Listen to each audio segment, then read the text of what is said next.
everybody! Hello, hello! Hi, Jill! Hi, Kumatora! Hello! Hi, happy birthday, March 7th. That's right, it's March 7th! Birthday! Let's go! Did you know, guys, that Small Sheep's birthday is also March 7th? Okay? He an old boy now. He's so old. But it's okay, we love him anyway.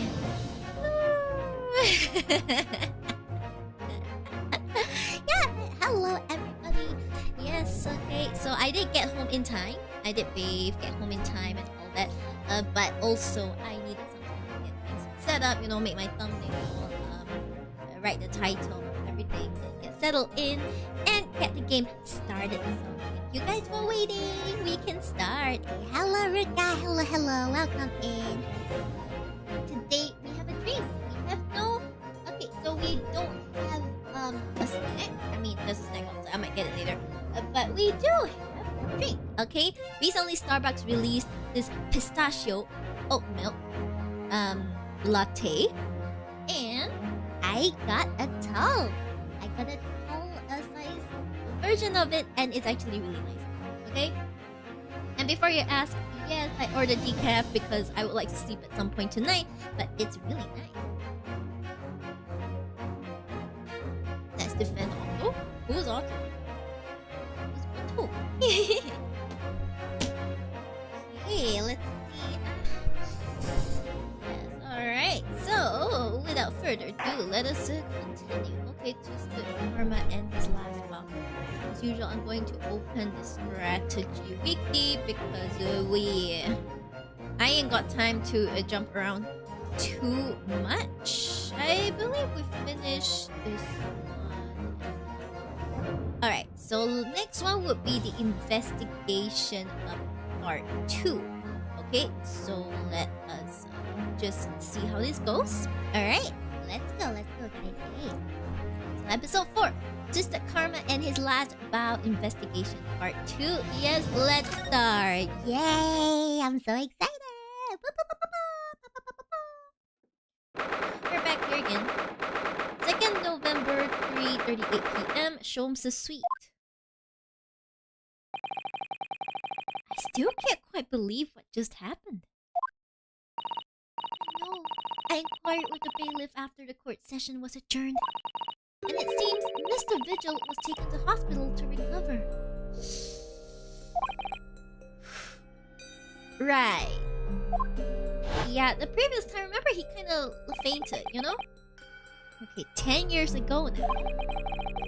Mr. Vigil attempted to commit suicide. Okay, YouTube, don't come after me. By jumping out of the window of the prison governor's office.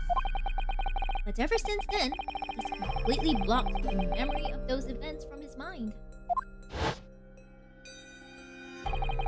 Nobody knew his secret. Not his family, not even the man himself. But I forced it out into the open. Was it wrong of me to do that? Did I overstep the mark? I wonder. Ooh, he did something that's not too nice. Oh no! Yay! It's a baby! Oh, he's so cute. Oh boy, we got a troublesome person on Twitch. Okay, thank you, Seribot. You're wonderful. Seribot's the best mod. Kiko's not here, right? Anyway. Yeah. Alright, this guy's a snitch. A snitch? Who? Anyway, hi, Almond. Oh, Iris! You were miles away. Anyway, I've brewed a fresh pot of soothing tea for you. Honestly, I would love tea, no matter what tea it was. If it comes from Iris, he has the best tea, okay? Oh, thank you. You and Susie have had an exhausting day so far, haven't you?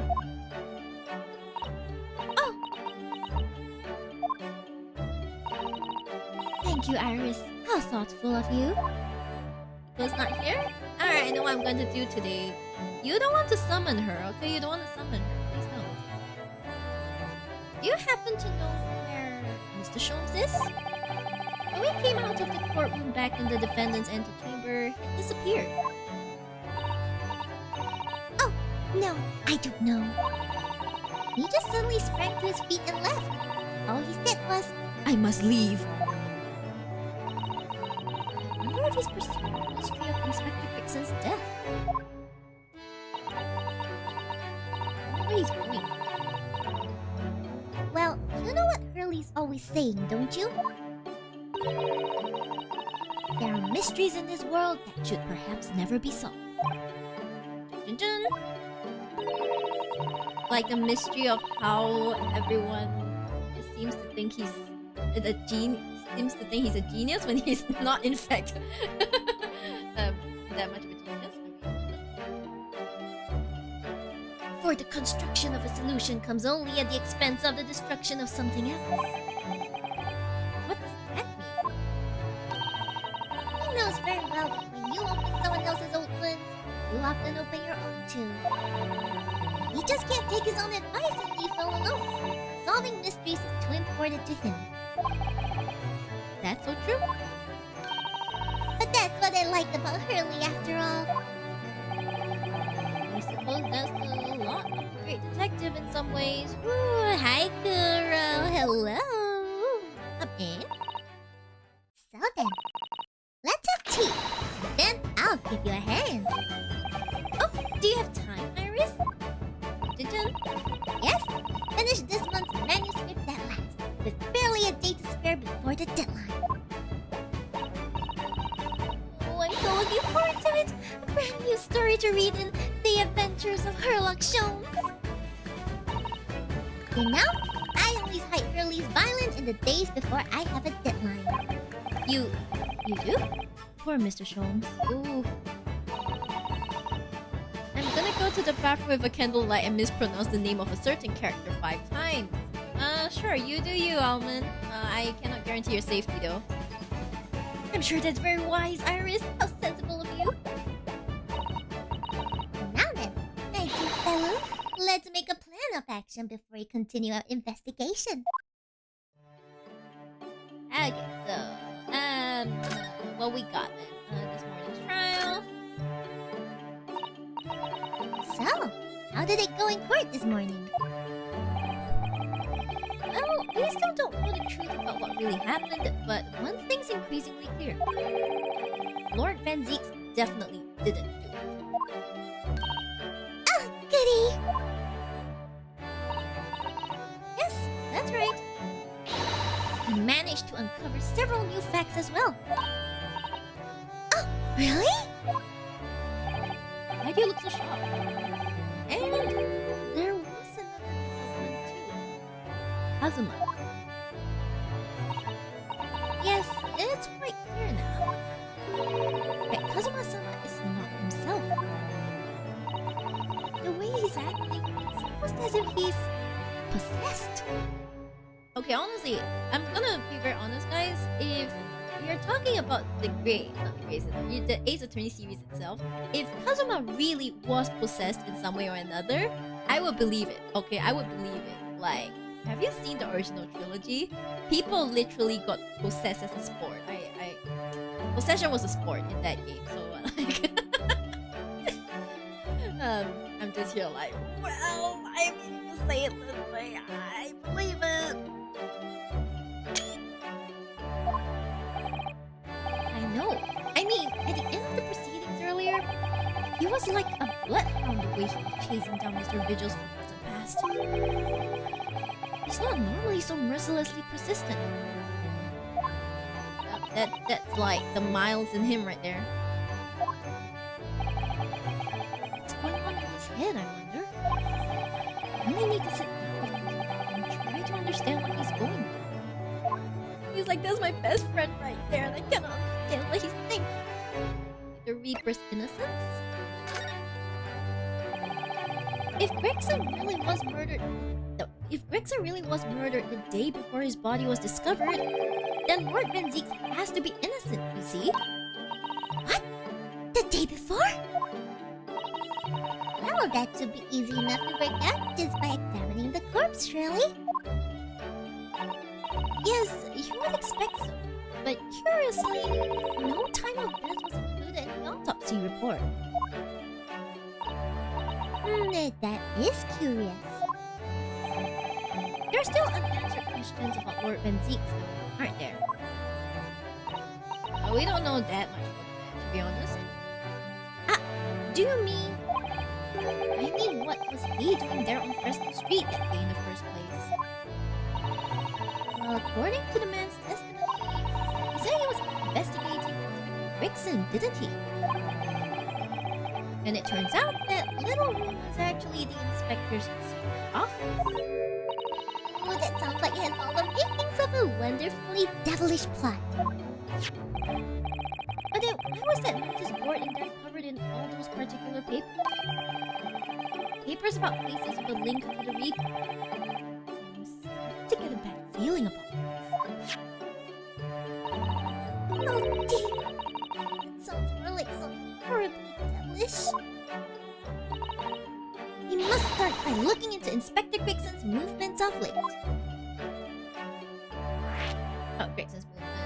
Yeah, I mean, since you slotted it in right there, let's go. I never imagined I might have to be investigating an inspector's movements. Well, according to the entry in his diary, he was carrying out an in-depth investigation of the red-headed leak the day before his death. Yeah, I mean he was doing the same as Hurley? Oh no, Mr. Short is trying to imply where else the inspector was supposed to be investigating. Why is this so funny? I do wish it happened the other way around. The other way around. What the hell? This is so funny. Anyway, as it turns out, the inspector who went to investigate the red-headed leak that day wasn't actually Gregson at all. It was Mr. Vigil, in possession of Gregson's identification. You know what that sounds like to me? Establishing an alibi. Oh my! Yes, you're absolutely right, Iris! Wait, she's right though. Like, alibi? But why would Gregson need an alibi? It would appear that the inspector had something to do that he wished to keep secret. Are you gonna tell me that he's actually the Reaper? That he was in fact the Reaper himself? Jeez. Okay, anyway, let's do a blow kiss, okay? Are you ready for the blow kiss? There you go. There you go. Shiba did it. I'm in a little bit of a situation. A what situation? I don't know who you are, Almond. It was nice knowing you, Almond.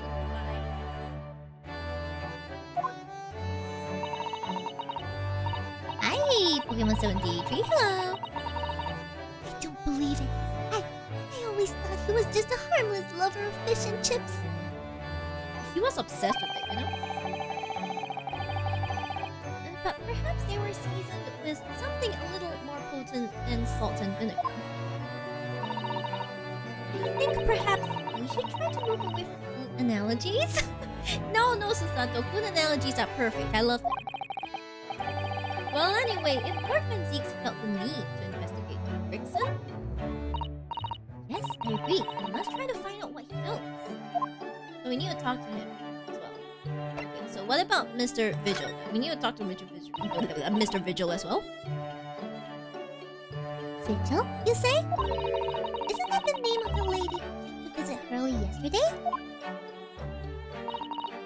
That's right. To ask Mr. Sholmes if he would help her to find her missing husband. Only Mr. Sholmes completely passed the buck to us. Actually, didn't you say that Mr. Vigil had been taken to hospital? Do you know which one? It's St. Sinners. St. Sinners. I'm starting to wonder if all the other hospitals in London have closed down. It's always the same hospital. I'm looking through my home security camera. She's standing there menacingly. Oh, well, I mean, you asked for it. You literally summoned her, you know? But that's amazing, Runo! You found the lady's husband already! Well, I suppose I have. By accident. Guys, everyone say a prayer for Almond, because Almond has tried to summon Kiko with some Danheng mispronunciations, and well, it was nice knowing you, Almond. May you find a new life. May you find a new life as almond milk or something. I moved houses. How does she keep finding my address? Do not underestimate the Kiko. Okay, let's continue. And 10 years ago, Mr. Vigil was a chief warder in prison. He was responsible for overseeing the professor's incarceration. No! So when the convict escaped, he was held responsible and immediately dismissed. Give me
Oh, well, sorry, sheep mom.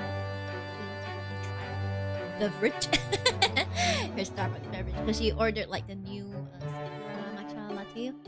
Go on. And I'm also trying. So she was like, "You want to try?" And I was like, "Oh shit, I gotta try." Let's continue. Really don't want to grow up. There's more. For 10 years after that, while he was ostensibly working as a peddler, he also had another secret job. He was paid by Grixon to be stand-in, to impersonate the inspector. To impersonate Grixie? But why? I have absolutely no idea. Whew. It was right. I'm starting to think all adults are up to no good now. Including you, Runo. I haven't paid anyone to impersonate me. I like how that's the first thing he says it. I haven't paid anyone to impersonate me. Like, look at me, it's not my fault. That means he has ties to the professor and to Inspector Grixon, though. So I do think we ought to pay a visit to Mr. Vigil, don't you? Back to St. Sinners, then. Whew. I bet it's gonna be the same hospital room too. You know, you gotta reuse those assets. Well, I think it's clear what we need to do, isn't it? Let us investigate, my dear fellows! Oh, Iris, you're even more enthusiastic than usual today! If anyone has anything to hide, my special Wilson shooting iron will soon set them straight! That water pistol? Full of a piping hot extra special blend of mine. Then I'm quite sure it will be very effective. I better be careful not to hide anything. Runo, skip please. Well, it feels a little strange that Mr. Sholmes is nowhere to be seen. Oh, thank God. But still, let's go and see what we can find out. Yes! Yes! Okay, so I'm not sure what I should do next. Let's just peek at the guy. What are we gonna do? Okay, we're going to the Lord Chief Justice's office. Okay? Lord Chief Justice's office. go. Lord Chief Justice's office. Let's go. Pa, pa, pa, pa, pa, pa, pa, pa. Oh. Oh dear, is he being like reprimanded or something? Look at the expressions. 2nd November, British Supreme Court, Lord Chief Justice's office. No arguments, Prosecutor Asogi. You will continue the trial exactly as I instructed. Is that clear? Perfectly. It's Kazuma-san. Defying Lord Strongheart, by the sound of it. He never did know when to back down. Ooh. On your way now, Asogi. My lord. Oh. Hey there, Kazuma. Kazuma. Did he just leave? He left without saying a word. No! Yes? What are you doing here? Oh, well, I was just hoping to ask you a few questions, if you wouldn't mind. I want Van Zeke's trial concluded. But Prosecutor Asogi's unwelcome inquiries are going to make it take longer than necessary. Unwelcome inquiries? As a result, I'm losing even more precious time. Currently 2 hours, 55 minutes, and 41 seconds. 42. 43.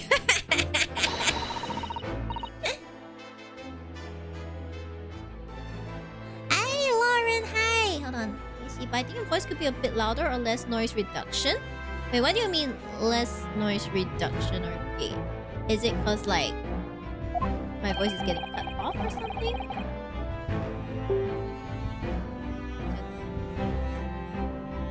Because I'm not too sure like exactly what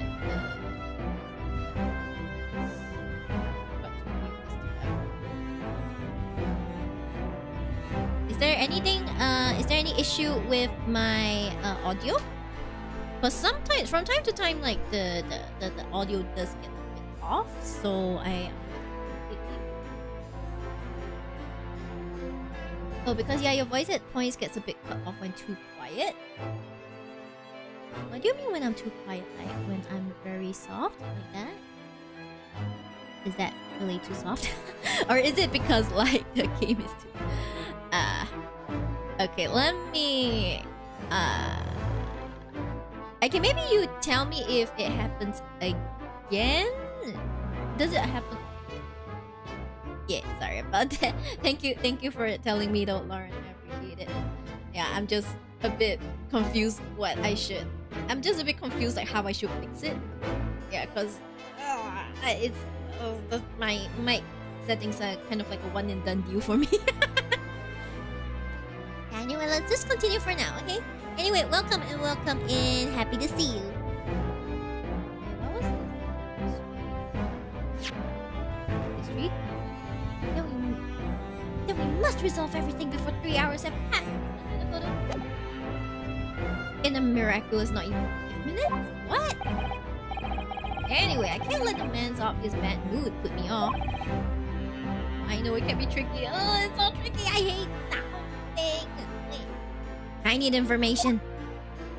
Yeah, I need information about my audio, but we go. The Reaper. Let's go. Does Prosecutor Asogi believe that Lord Van Zeeks is the Reaper? I wouldn't know. It was 10 years ago, in that fateful ghost trial, that Lord Van Zeeks made a name for himself on the judiciary. But the next trial he fought, he lost. It meant the ringleader of a criminal organization was acquitted, thanks to all the jurors being under duress. Oh no.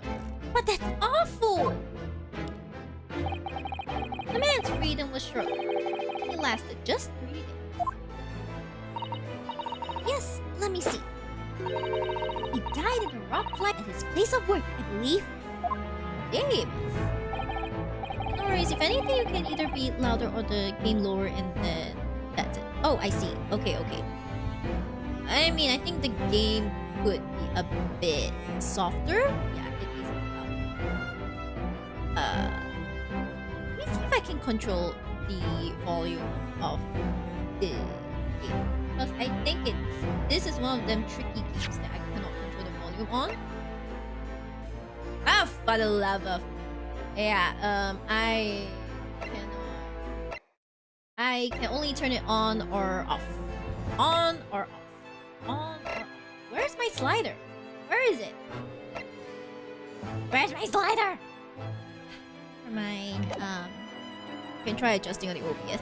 Yep, I adjusted it. I adjusted it perfectly for most of the other games.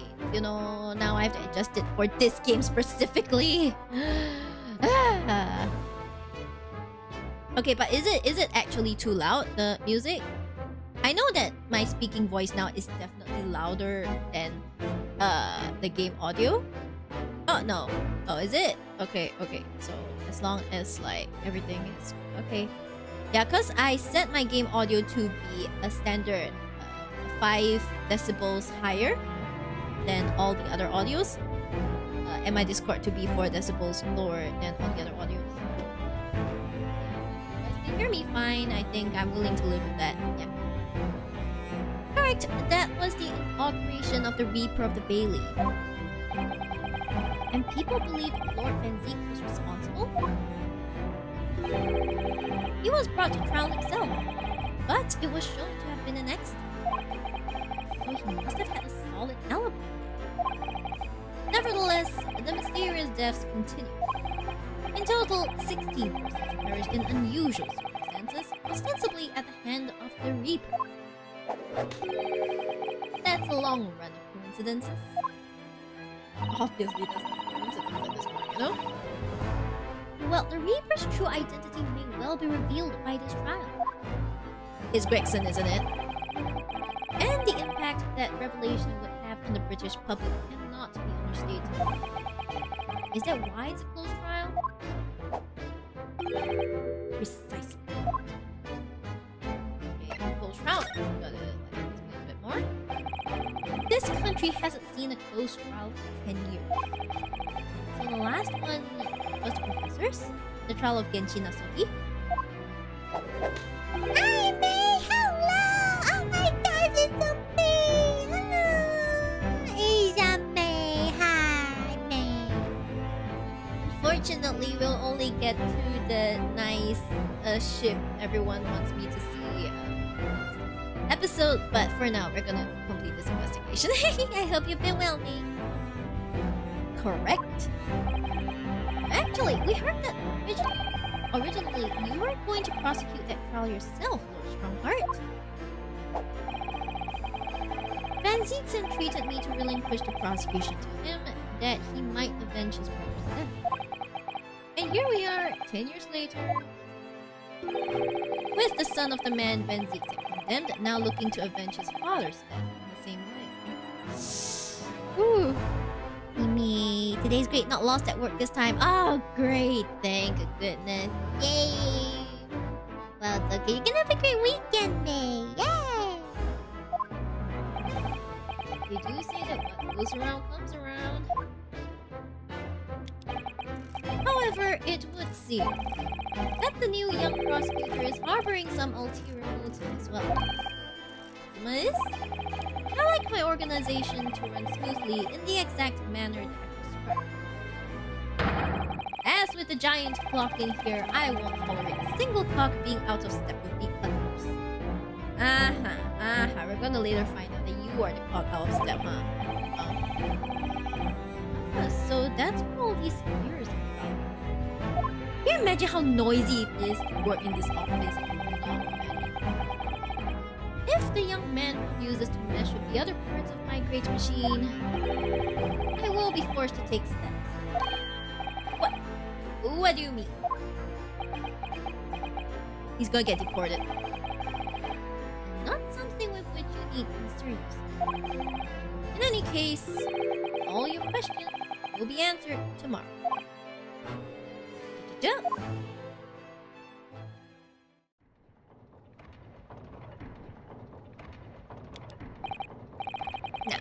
shall have to ask you to excuse me. As of this moment, I have been delayed from attending my next meeting by precisely 3 hours. What? Oh my, that is a long time. And I hold you entirely responsible. What? We didn't come in for 3 hours? Even though we miraculously managed to fit everything into not even 5 minutes. GG. I wonder if you might agree to us, talking with Prosecutor Asogi? Discussions between the defense and prosecution outside of the courtroom are generally frowned upon. However, I will make an exception in this case. Now go. You can find him in his office. He has an office? This is the first time I've seen this post, so I took a screenshot. Oh, thank you. Okay, peace. Bye-bye. Let's go find Asogi. Hey! Let's go see him at once, Mr. Naruto.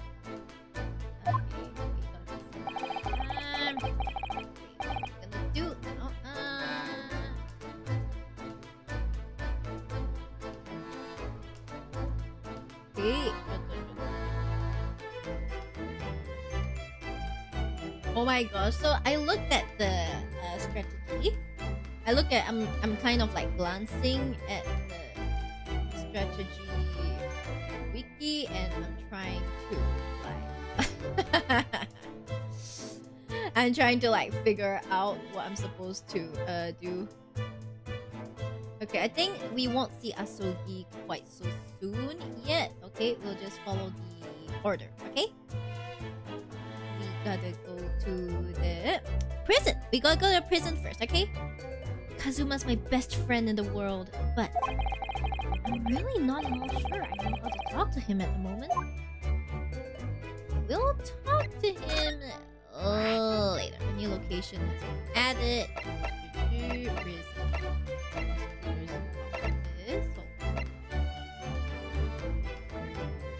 Okay, miss. Okay, so we go to the prison first. We go prison.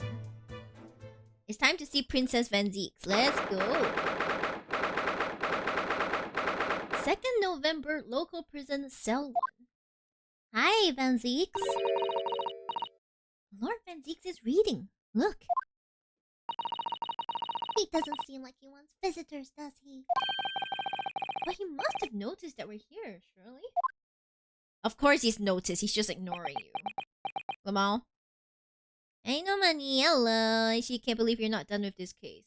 Honestly, I can't believe it myself. I'm already following the strategy wiki, so I'm going through it as fast as humanly possible while still voice acting everything. So, we'll see.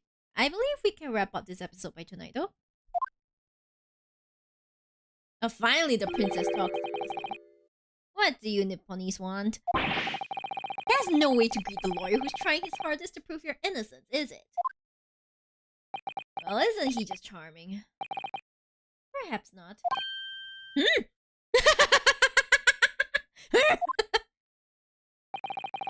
I apologize. So, what can I do for you, Mr. Naruto? He's calling us by name! Lord Van Zieks, speaking earnestly. Chun chun chun! Oh, the fog will lift over London for the first time in months tomorrow. This does feel very, very strange.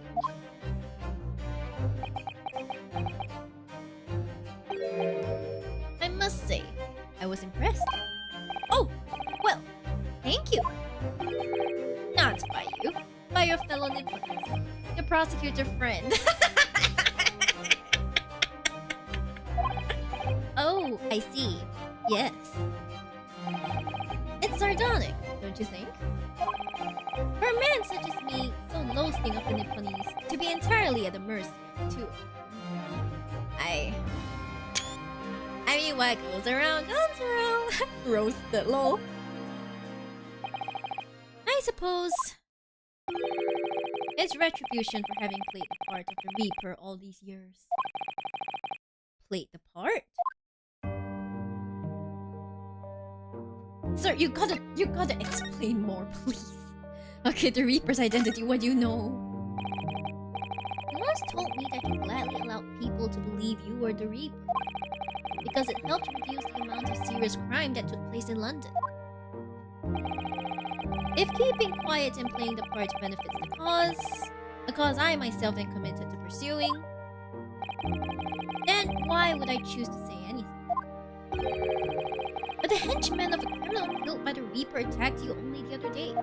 And that was just the most recent of many attempts on your life, wasn't it? Someone is clearly profiting from the silence about all this. Someone is using you. Believe me, ever since the Reaper first appeared, I've been doing my utmost to expose him. Or rather, expose the organization. Oh? Ah! It's a whole organization? It's inconceivable that all those accidents were orchestrated by one man. No, the Reaper always appears to have very accurate information about the accused in each case, which can only mean that somebody at Scotland Yard is involved. Someone else. You can't mean? It's taken me many years, but I finally identified the central figure in this Reaper organization. Tobias Gregson. I knew it! I mean, he may not be the one specifically carrying out these, but Gregson ain't innocent, okay? Holy shit. No! No! Gregson! The Reaper? Oh my...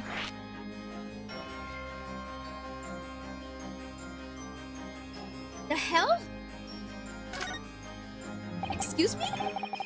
So, the reason you were investigating Inspector Gregson is because you intended to expose him as the Reaper? As I said, the Reaper of the Bailey is no single person. It's a highly secret organization with close ties to Scotland Yard. But there's no doubt that Gregson is a key member of the organization. I don't believe it! Are you saying that Gregson? That he was behind all those awful criminals meeting there? Gregson didn't do the dirty work himself. I mean, I figured. Oh! He was the tactician. His job was to covertly investigate the Markland plot of assassination. In order to do that without arousing suspicion, he regularly needed a firm alibi. Which is where Mr. Vigil came in, posing as the inspector. Oh shit! Oh shit! I am DK. Hello. Happy Friday, Miyori. I hope your day's going well today. Thank you, it did. I hope your day's going well. Hey. Holy cow, he is behind bars? You must be new to these cases. Usually your rival end up behind bars at some point. That's just how these games go. Yeah, but yes, he is behind bars. For now. Vigil knows nothing of the Reaper. But the room he rents on Fresno Street was almost certainly the headquarters of the operation. Gregson would have met the assassin there for briefings. So you don't actually know who carried out the killings then? Actually, I do have a name. Oh god, you're telling me it's freaking Asogi. Oh my god. It's a coming of age experience for every character. Not necessarily every character, but for the key characters, yes? You... What? What? Well, if you can name the man, you have the true identity of the Reaper already then. Or... if I can name the woman. A woman? Oh! She's a young woman by the name of Assassin. God damn it! This stupid name again! Y'all, the assassin is a young woman by the name of Assassin. Well, I wonder where that name came from. I wonder what this name is referencing. I absolutely cannot see or hear or figure out the pun intended in this name. Wow. Wow, who could have expected that this name could belong to an assassin? Let's continue. Wait, what? Shin? Miss Asa Shin. The true name of a terrifying killer I only know only too well. Oh wait, it's her! Sorry, that was like 10 million years ago. Oh, so it was that woman, that strong woman. She came to Japan posing as a visiting student and murdered Dr. John H. Wilson. Then, just when it seemed that diplomatic protection would help her escape Japan and conviction, the mysterious woman was herself murdered in a small summer beach hut. And that woman was actually the Reaper of the Bailey?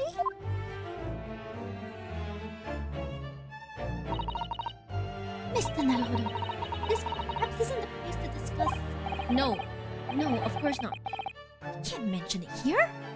What pun? That is a completely ordinary name. Hi, Blue Sky. I guess so. It's a normal name. Absolutely. The fact that she killed Dr. John H. Wilson. Because Iris doesn't know, and it's very likely that the man was... Asashin...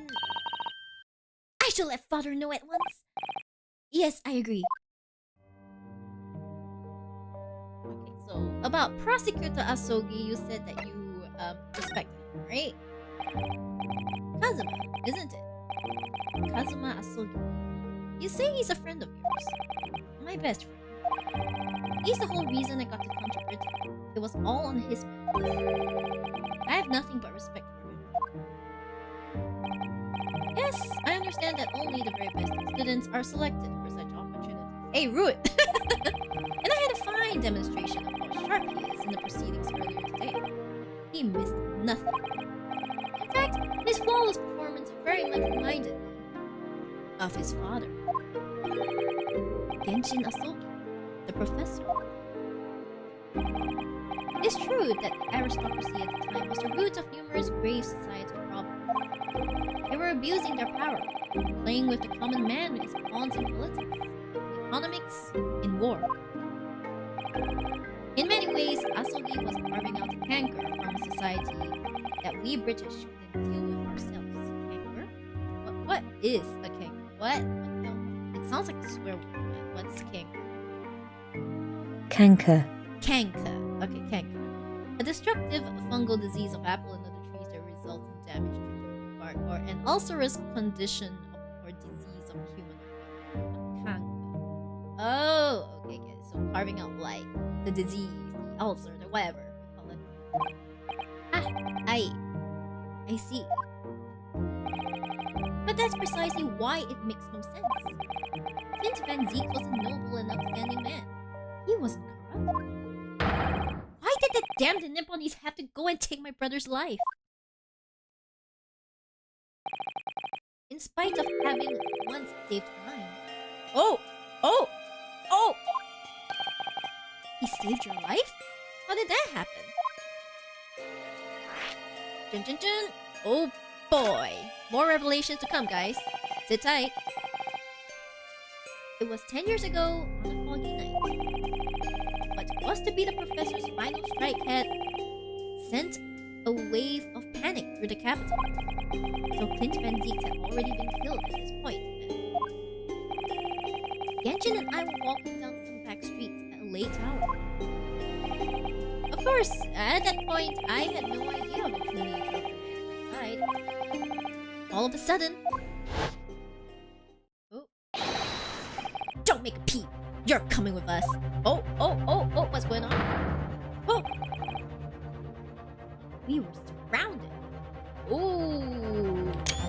Shot. Damn. We were so young, what? All of our assailants were armed with pistols, their faces obscured by scars. Clint was not only from noble heritage, he was a brilliant prosecutor as well. The scum of London hated the sight of him. They had no sympathy for him. Ooh. I've been targeted several times before already. Yeah, it's Zeke's alright. We've got it. I could hear them murmuring themselves. I knew they were after me. But just when I thought my time had come, if I let them kill you, Clint would never forgive me.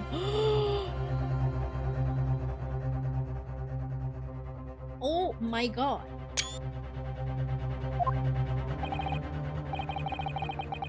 It was Asogi's voice. Just a whisper in my ear. Boom! After that, I don't remember exactly what happened. The next thing I knew, there was silence all around. Genshin lay on the cobbled street. Blood was seeping from his left hand. It shielded me.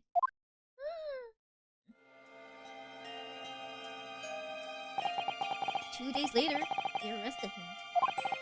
On suspicion of being London's most notorious mass murderer ever, the Professor. How awful for you. All at once, I lost a brother I revered and a foreign friend I held in such high regard. I'm so sorry, Van Damn. Van Zix went through quite a bit too, okay? That's the end of my miserable tale. I never thought I would count it to anyone. Well, thank you for confiding in me. The Professor, the Reaper, and Inspector Gregson. Just how intimately related they all are. Very intimately. Ooh. I still can't quite believe that Gregson was essentially the Reaper, giving assassination orders to Giselle Brett. Mr. Nanhodo, let's go and inform my father. I'm sure our government will want to hear about this new information. Oh, that means I get to meet your daddy, Susie! Hooray! Yes, alright. Let's head back to the Great Waterloo Hotel. Let's go, baby. Oh. Nice talking to you, Barack. We gotta go, man. We gotta go. We gotta go. Okay, do we go to the Waterloo Hotel, mate? Ugh. Got the great, water. Excuse me.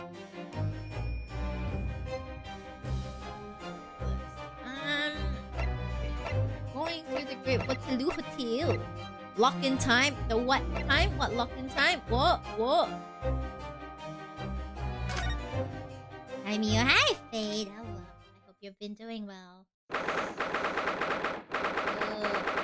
Sleepy. But I need to know. I need to know more of this story, guys. Give me a moment. Let me sippy on my pistachio oat milk decaf latte. Good stuff. 2nd November, Great Waterloo Hotel foyer. I thought it yesterday and I think it again today. This place is so princely.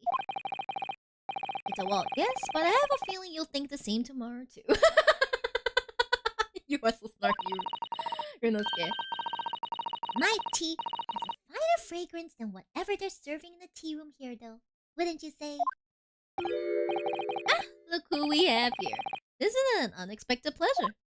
Hello! Ah! Father!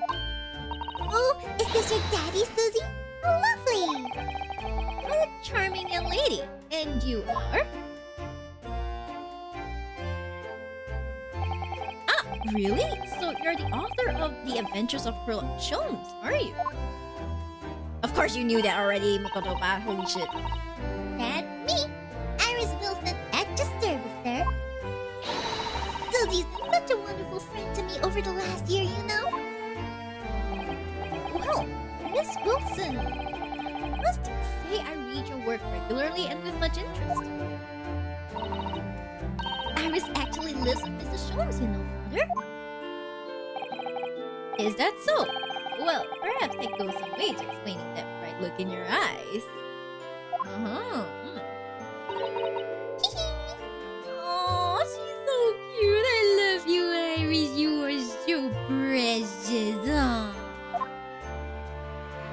Shower, just got home. Ah, I see. Go.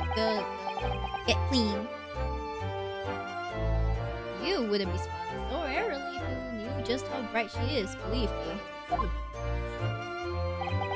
Now then, young Odo, it was a pleasure seeing you in action earlier. As an invitee of the symposium, I was allowed to observe from the gallery after I twisted some arms. He still had to twist some arms, huh? And I must say, it was a truly exemplary performance. Oh, hell, thank you very much. Although I'm fairly sure you omitted by Kazuma on the end there. Runosuke will never recover from this, guys. He'll never recover from their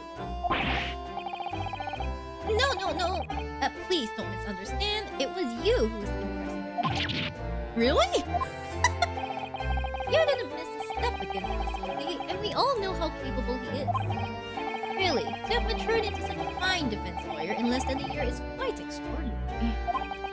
It's very kind of you to say so. And really nice to hear. What I saw in court today confirmed what I'd been hoping. The favor I mentioned yesterday, Naruhodo, I trust you haven't forgotten. Oh, no, you did mention something, didn't you? But first, we have something to report, Father. Of course. Shall we take tea while we discuss matters further? Okay, we can drink tea. I wonder where Judge Jacob has got to. I wonder where he went. Anyway, we have to talk about the Reaper. And I like for the rest of the stream. Thanks, Lauren. Thanks for the lurk. Go take care of your real life stuff. I hope to see you sometime soon. Thank you. Father, do you know about the so-called Reaper of the Bailey? I've heard rumors. Some members of the judiciary explained it all to me yesterday. Of course, when I was a visiting student here in London, the Reaper was yet to emerge. Right, he didn't appear until after that case when the visiting students had already returned home. Yet, see ya! Lord Van Zeeks, who was in the dock today, that was Barak, the younger brother of Prince Van Zeeks, I believe. That's right, and he's known throughout London as the Reaper, as you've heard. But the truth is, it wasn't him behind all those mysterious deaths. It was somebody else. I see.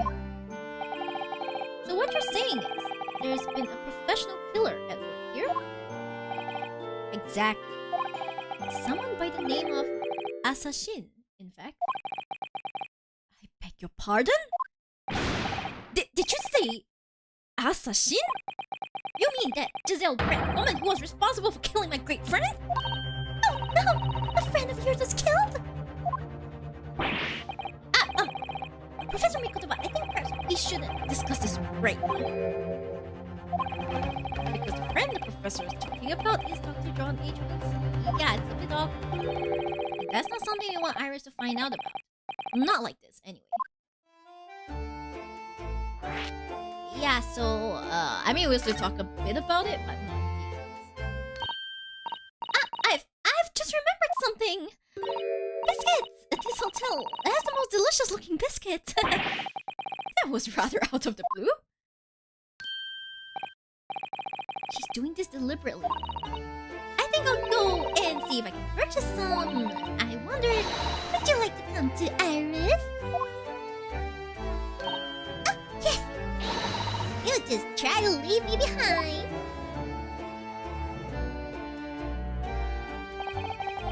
So that young girl is called Iris Wilson, is she? Yes, that's right. And she's the author of all those adventure stories starring the great detective Sholmes. But the name of the credited author isn't Iris, is it? It's Dr. John H. Wilson. Yes, I know. That's the name of the father, you see. The father? Dr. John H. Wilson. I was deeply indebted to the man for all the kindness he showed me during my time in London. That's why I was keen to reciprocate and invite him to the Imperial Yume University 4 years ago. But he was murdered last year by Giselle Brett. Why? Why would the hand of the weaker stretch all the way to Japan? Iris knows nothing about it, but it seems very likely that the victim, Dr. Wilson, was her father. Well, I can't say that we ever spoke about his family, so I don't know if he had a daughter or not. But I think I can say with some certainty that he was never the great detective's partner. So, it could have been another Dr. Wilson, you think? Well, John and Wilson are both common names after all. He looks so stressed, he's like, ugh. Still, it's probably best not to mention this to the young lady until we can be sure. That's what we thought, yes. We're back! The cinnamon biscuits. Ah, poor guy. Yeah, he's stressed. Oh, I tell you, I don't think this is the last thing he'd be stressed about, man. Oh my gosh, I love cinnamon biscuits.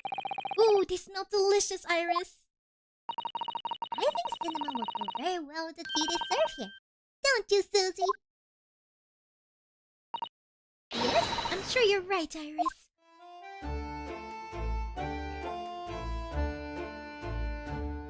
Okay, so we'll need to ask about Jikoku.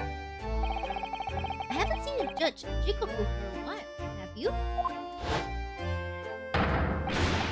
Guilty. The mom, but that guilty is still ringing in my ears. Whew, scary. No, now you mention it, I haven't seen him since this morning either. But I suppose since the symposium's opening was postponed, he'll have gone to explore the great exhibition. That reminds me of something you mentioned yesterday. About Judge Jikoku having once been the doctor. Oh. Yes, it was all tied up with the accursed trial. The closed trial of Kazuma's father. Seishiro's trying to mitigate Genji's guilt, so he took to the stand to testify.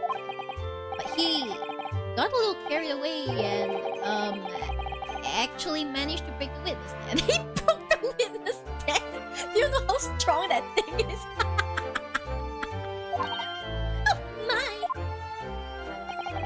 He also said some contemptuous words about the British Empire, for which he was charged. Oh dear. Although it's worryingly easy to imagine him doing that.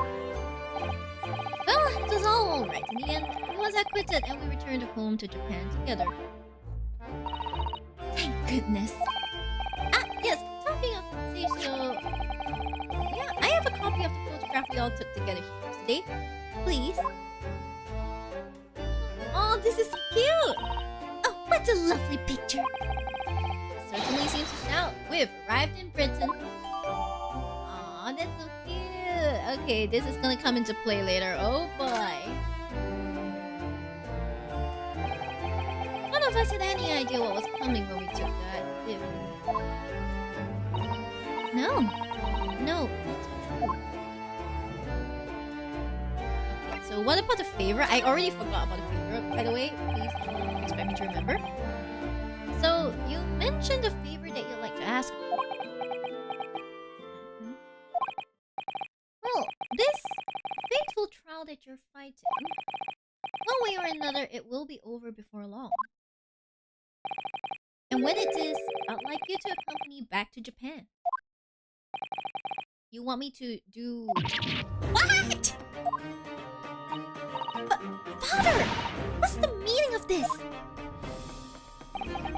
Now, Susanoo, you should understand. You've seen how our court works. Japan's judicial system is in its infancy, especially when it comes to defense. Oh, you mean? I don't need a tanuki. Hello, hello, doggy. Yes, I'm dog. Thank you for identifying me correctly.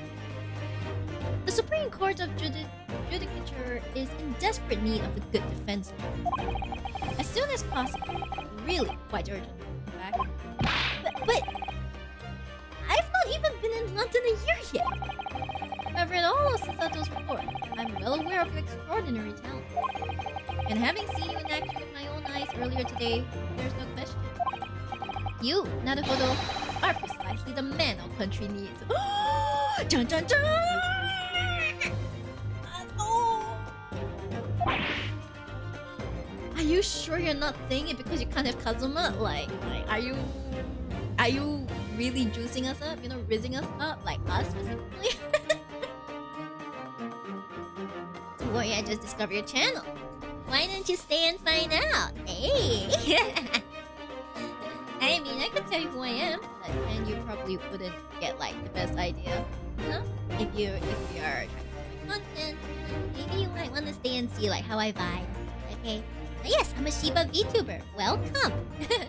I play these games as well as do some tarot readings from time to time. So yes, if you like that, feel free to hang around. So, you'll be leaving then, you know? But then, what am I supposed to do? He's like, what did I do? You came here to serve as Asobi's judicial assistant.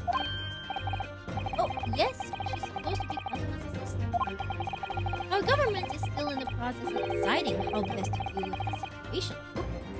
Oh no!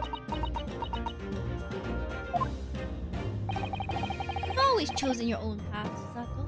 And I trust your judgment in this matter also. Father!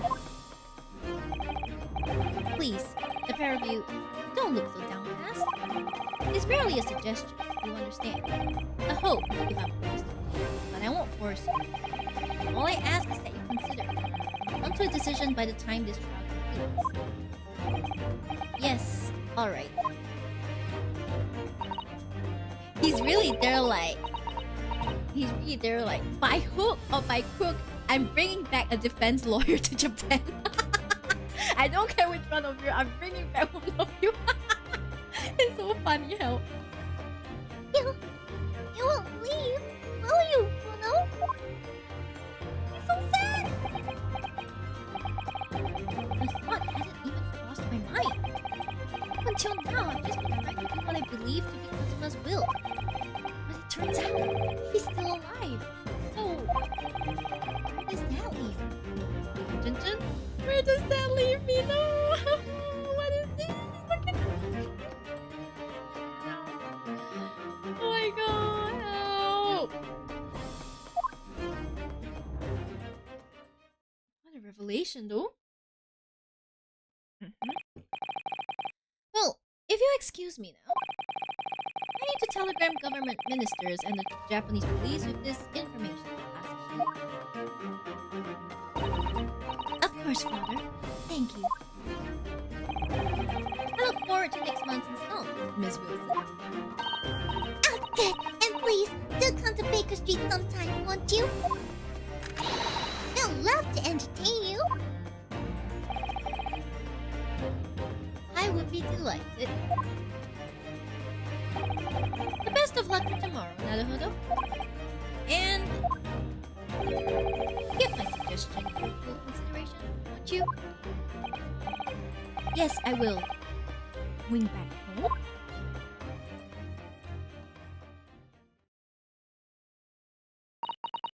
You know, Kazuma-sama has always meant a great deal to my father.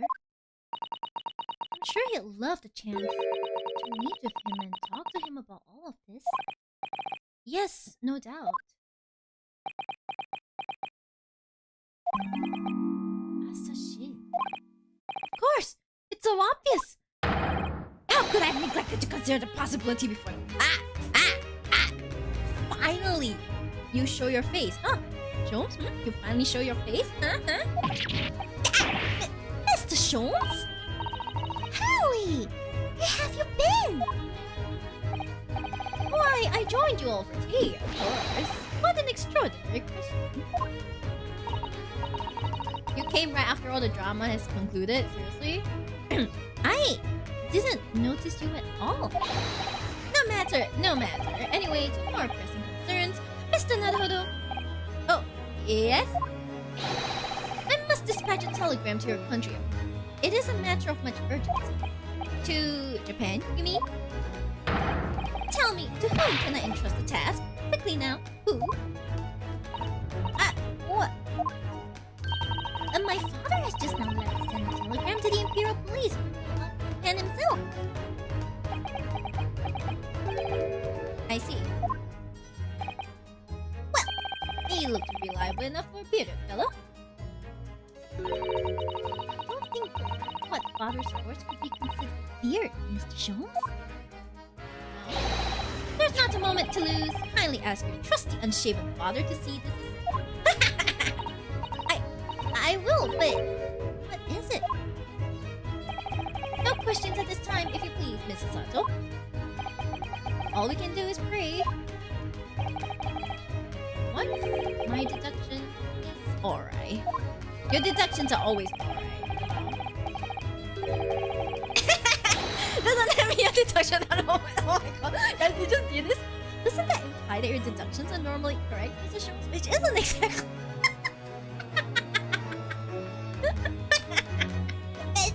Oh, wow. Now then, you may be surprised to learn that I am a very busy man. I certainly have no time to hide behind settees and eavesdrop on other people's conversations. Hey, you shut up! So that's what joining us for tea means. I'll leave the sending of this in your hands then, my dear fellows. Ah, off he goes. Ah, wait a minute, Mr. Sholmes! He just sort of ran off, didn't he? At quite a pace. And left the unpaid bill for his tea behind too. Seriously? Sholmes? What the hell? I must catch up with father at the telegraph office once. I'll run and close the cap straight away. What? And there was me thinking everyone would be clamoring to pay Mr. Sholmes' bill. No! He has to pay the bill! No! Why does this always end up? Okay, so we go to Mr. Vigil's hospital. Okay, let's go. Mr. Vigil's wish will be paid. Oh. See what I told you? Same exact group. But reuse them in essence. 2nd November at St. Sinner's Hospital, Ward 3. This is the ward where Mr. Vigil was brought, apparently. To be frank, I'm a little worried about seeing him again. Ah, the lawyer. Hello again. Are you feeling better now, Mr. Vigil? Yes, thank you. Somewhat better. I'm so sorry to have cost you too. I mean, it was because of me. If I hadn't exposed your secret and forced you to remember things you had obviously tried to forget.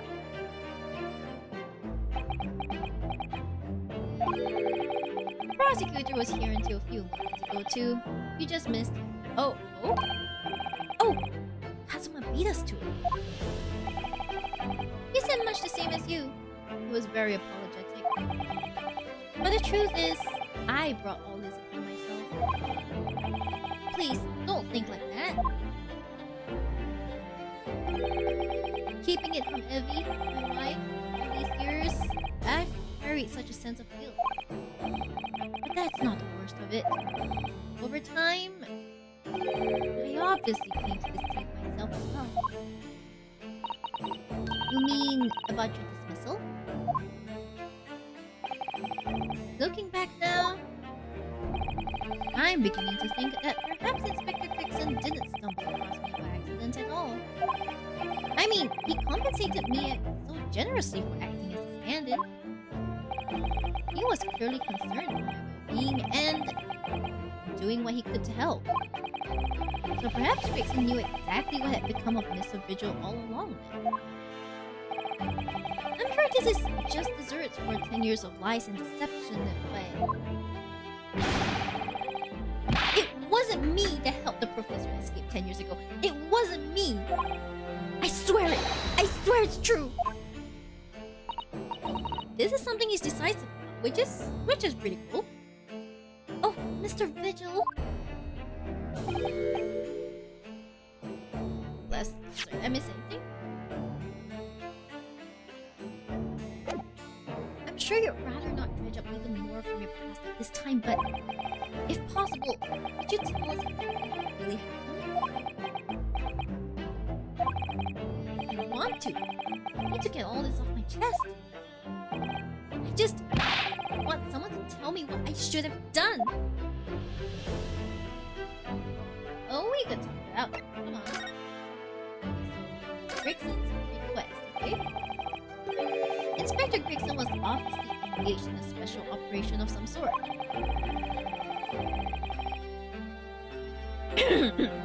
He was investigating something that even Scotland Yard couldn't know about. Details of Reaper's Mark, yes? It was when he had to carry out those investigations that I would take his identification and impersonate him. You pretend to be the inspector and carry out investigations on his behalf? Oh, no, never! A common street peddler couldn't possibly carry out a proper police investigation. All I would do is go to the specified location and make a little hoo-ha. Just something to leave an impression, so everyone there would think a detective Grixon was here. So, what you were doing the day prior to the incident? Yes, he asked me to make an appearance at the park on Lime Street for the Red-Headed League event. So, as usual, I flashed the inspector's identification around and was very vocal about my presence. But then you were taken prisoner by those red-headed fraudsters. Yes. So, you would always make a point of showing Grixon's identification and generally being loud. That's what the inspector asked me to do, yes. Oh, that's one way of becoming a legendary detective, I suppose. Not a good one, though. And as you know, I suffered this bruising around my neck and her hands. But the following day, they kept their word and released me. Without returning the inspector's identification to you, however. We had arranged to meet in the Fresno Street room at 5 that day so I could report back to the inspector. At a great time, I heard a gunshot. They're so painful though. Damn, unexpected. Things would turn out. Okay, so now we're at like the escape, okay? It was at midnight on 17th June, 10 years ago. That was the time scheduled for the execution. The professor's execution never actually took place, did it? Or rather, the execution itself must have been used to effect a plan of escape. I hardly dare to imagine what a chilling plan it was. Berkeley was renowned for being the highest security prison in the country. Everything that went in or out of the place was searched multiple times. But there was one notable exception. Oh, or rather, one notable loophole. Something that was never questioned. I have a feeling I know what that loophole was now. Is it? The coffins into which the bodies of the executed convicts were placed, correct? Yes. Once the coroner had confirmed the death of the condemned convict, the body was taken in its coffin for immediate burial in Lowgate Cemetery just behind the prison. You see, this is why you should all do cremation, okay? There's a much lower chance of this happening.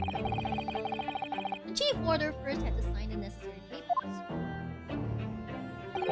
And after that, no member of staff was permitted to touch the coffin or the body again. When executions took place, only the executioner and the coroner were permitted inside the chamber. I would wait in the adjacent room for word that the condemned convict was dead.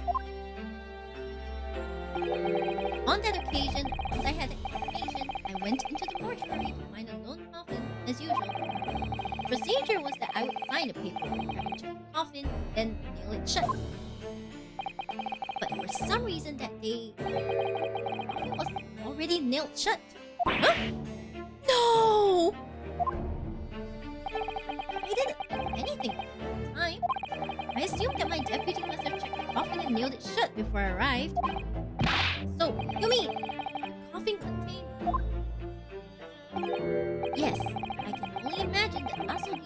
having escaped his execution somehow, he was alive inside the coffin.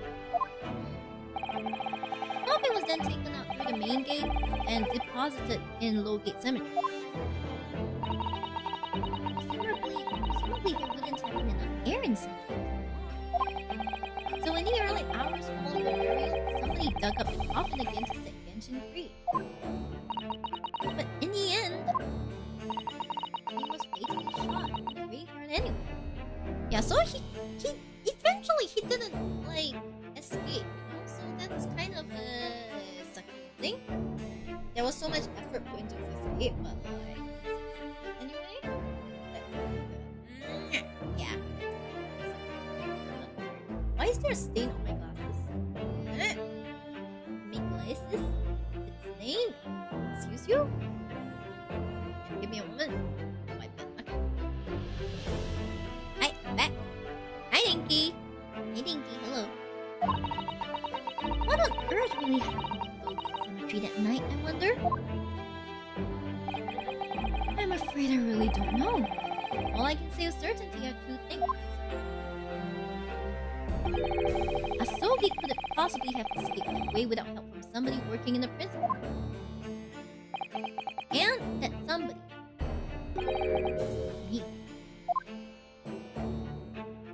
Okay, then what do you know about the convict then?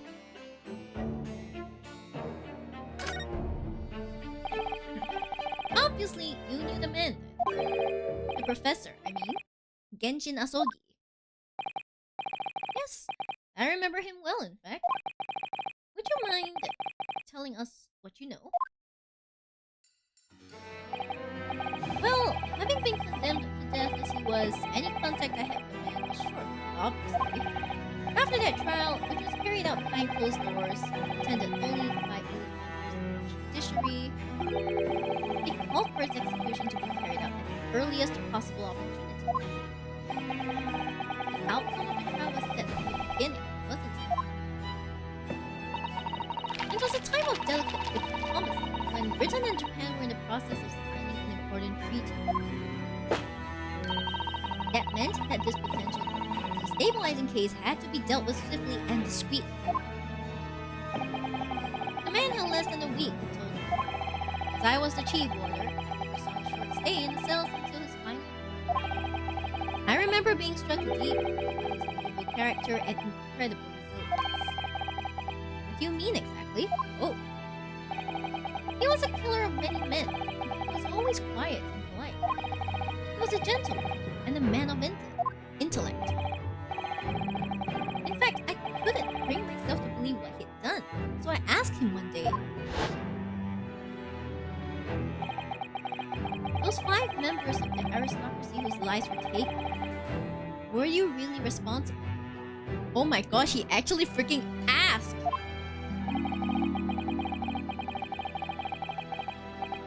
I'm guilty of the unforgivable crime of ending another human's life, yes.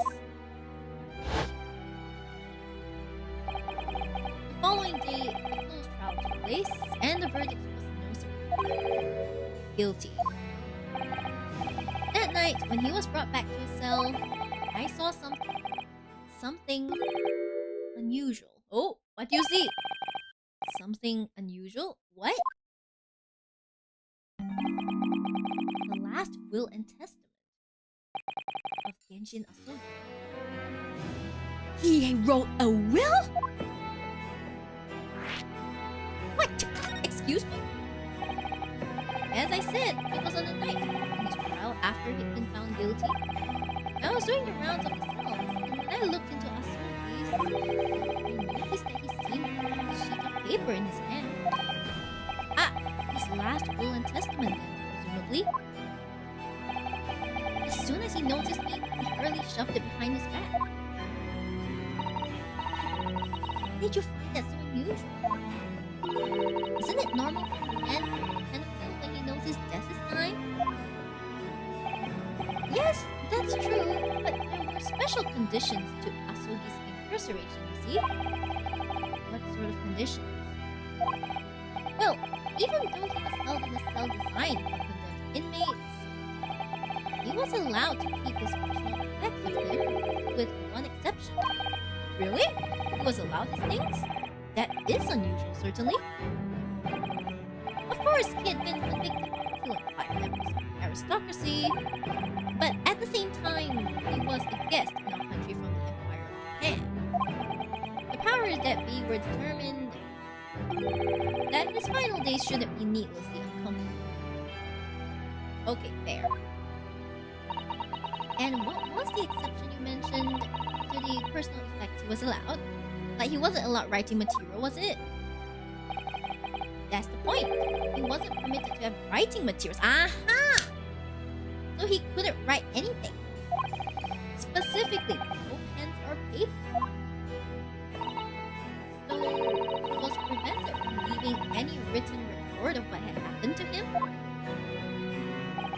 Yes, that was the long and the short of it. I have no idea where he obtained that paper. You are a little quiet compared to me. Is that so? God damn it!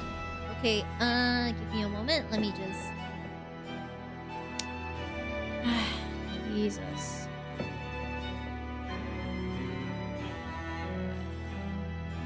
Tree? Put tree? Does this help? I lowered the volume by like 2 decibels. Like, for the game. I really hate this. Anyway, thanks for telling me. I think Lauren told me about it just now too. But like, yeah, is this better, guys? Those of you who are listening and have the ability to reply, would greatly appreciate if you tell me if this is better.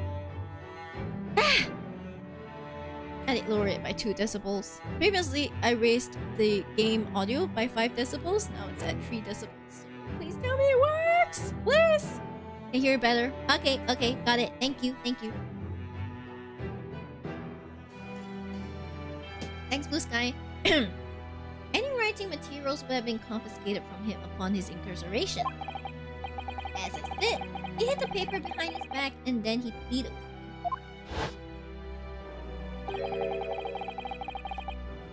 What did you just hide behind your back?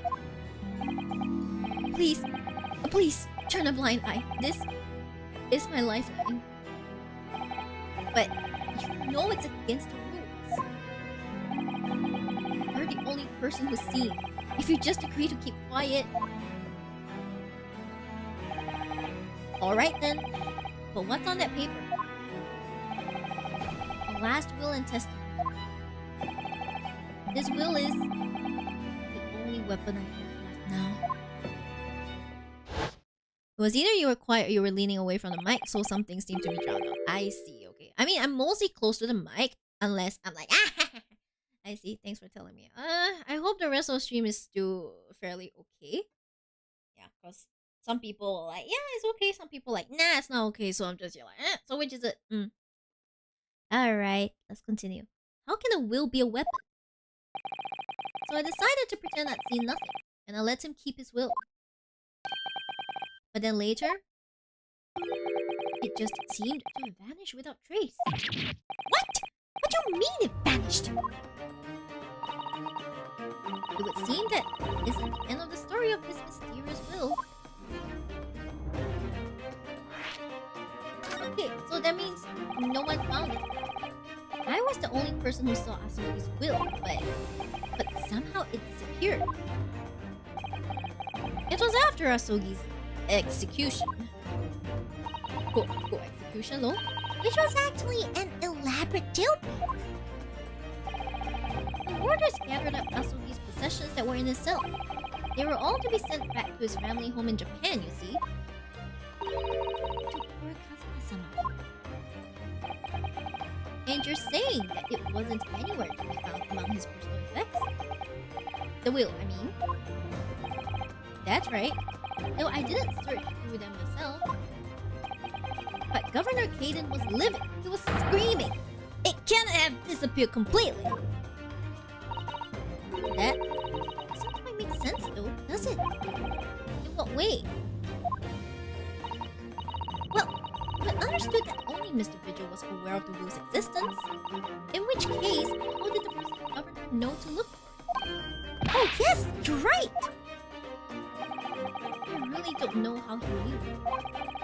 certainly seemed as though he knew of the will's existence from the outset. Only he didn't refer to it as a will. What he said was the Asogi papers. The Asogi papers. I really can't tell you anything of the subsequent events. Because, well, of what happened. Your dismissal and the way you blocked the call from your memory. Ah, GG. I've forgotten all this until today. I don't suppose it's relevant to the case, though. Well, anyway, thank you very much for sharing it with us, Mr. Vigil. We're very grateful. And please call your wife. God damn it. I'm afraid there's really little more I can tell you. My wife, Evie, will be here shortly, so I do hope I don't appear rude, but... No, not at all. Thank you again. But what will become of you now? Well, impersonating a police officer is a criminal offense, of course.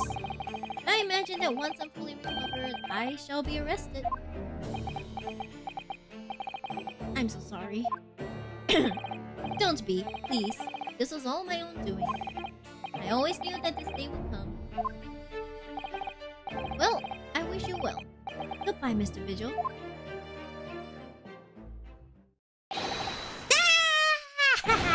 Before you go, there's just one thing.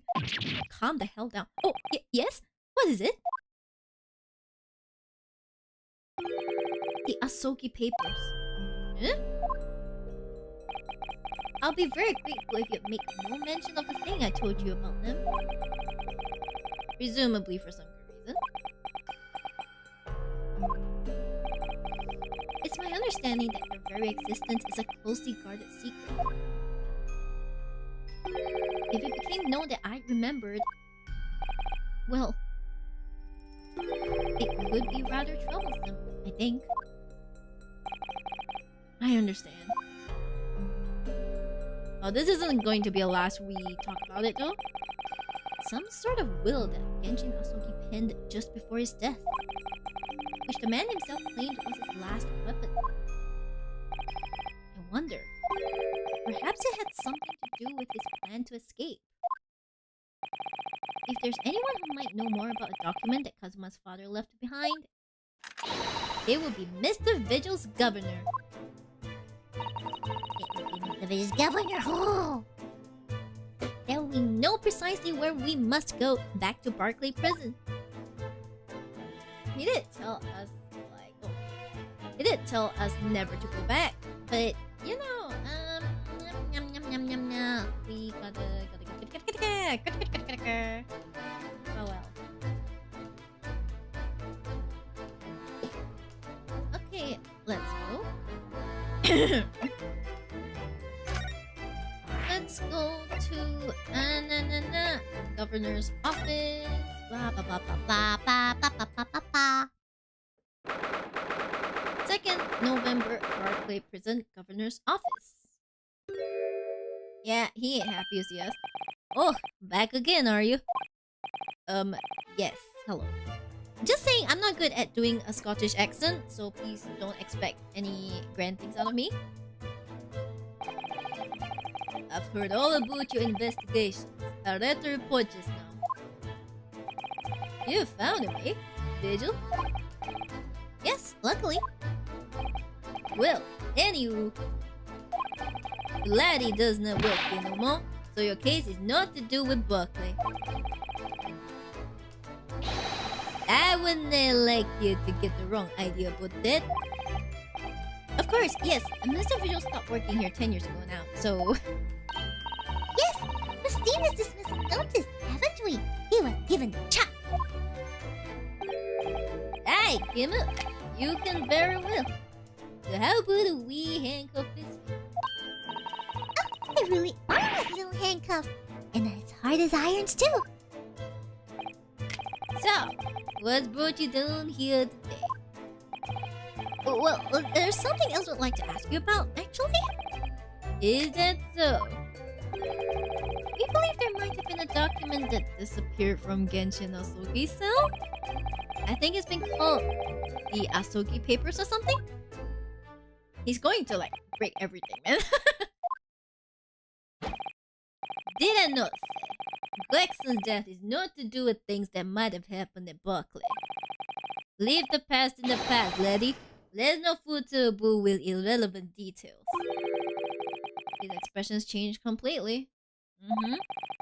You're clearly onto something here. Okay, so how are we going to interrogate him? Oh my god. Okay, 10-year-old legacy. Let's go. Their murderers botched execution and a whole miserable escape. They were Barclay's darkest hour, eh? A shocking embarrassment. Because the convict had to collaborate on the prison staff, you mean? Aye, for shame. The coroner confirmed the death of the man after his execution, Courtney Sith. And my chief warder at the time, Virgil, who was in charge of the whole affair. But Mr. Vigil says he didn't know anything about it. The rascal wouldn't say otherwise, eh? More handcuffs? How could I say no? You can never have too much iron in your diet. Oh my gosh, she believes there's iron in them. And Mr. Vigil was handed his dismissal notice as a result of what had happened. He was so despairing, he jumped out of your office window, didn't he? I didn't like to say this was Vigil trying to get out of it. Did you not think he would then jump from the shock of his crimes being exposed, eh? I do. You would not say otherwise, would you? Oh my god, he's copying the accent this time, yes. Of course, I cannot shun all responsibility myself. I should not have let him deceive me. Actually, there's barely anybody that kens what went on at the time now. With Gregson having been murdered, Dr. Sith forbidden from having any visitors. No visitors? Someone obviously doesn't want her giving anything away. Well, we're not going home empty-handed. And I would not dream of sending you back in with Nude, Kimmer. Here, take a handcuff or two. Well, it would be rude to say no. Wouldn't want to become a name. I suppose, if there's anybody who might still can boot what happened back then, you'd be the last from the forensic division, Maria Gory. Maria Gory? Maria Gory? Aye, his daughter. She didn't have no more, just the one. Oh, so just one daughter, okay? But the wee Burns followed in her mom's footsteps. He did not ever see her without a scalpel in her hand. Ah! Do you remember? That creepy girl? Yeah, this creepy... Yes. Mama, what is this? Where did she spring? I knew she was coming back. I knew it. Welcome to the Shibdom, Caleb Merkel. Welcome. And did she just call the doctor Mama? Dr. Sith's daughter, Mariah Gory. What to do with talking to her? Okay, what about Gory, huh? So, she's Dr. Sith's daughter, but her surname is Gory? Ah! There's some family history, sure, but I didn't get the ins and outs. She grew up watching her mom working with the bodies of folk who died in strange circumstances, and decided to do the same with her own life. I cannot understand it myself. Perhaps she was driven by a deep respect for her mother. Perhaps. Anyway, she was in charge of Gregson's autopsy, I believe. Right, and the coroner responsible for this incomplete report. Someone told me once that the wee lassie always loved her mom's stories about cutting up bodies. Oh my gosh, hi! Rio 10, hello! Oh my gosh, Raiders, hello! Hi! Oh, love the Kaden. Yeah, hello Caleb, thanks so much. And hello, Red Death. Oh my god, Rio, you are playing the Great Ace Attorney Chronicles too. Hello, fellow person of culture. Hello. Welcome, Raiders. I'm Miyori Shiba VTuber. I enjoy playing Ace Attorney, playing gacha games at Honkai Star Rail Wuthering Waves, and I do weekly things on stream for my viewers. So, if you like that kind of content and if you like to hear me talk, then hear me yep. And please feel free to join the community, but if not, feel free to bounce as well, yeah. And we'll back and watch your stream. Spoilers, I see, no problem. Feel free to go, Real. Thank you so much for the raid, and I will take good care of your community. Thank you so much. See you next time when when you've come this far, yeah.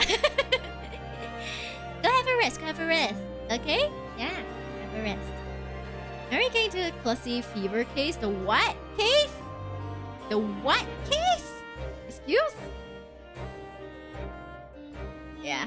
See you next time, Real. See ya. Thanks for the Me struggling with a Scottish accent. I cannot do this. I'm trying to do this. Okay, let's continue then. There's even a rumor that she used to listen to funeral marches a lullaby.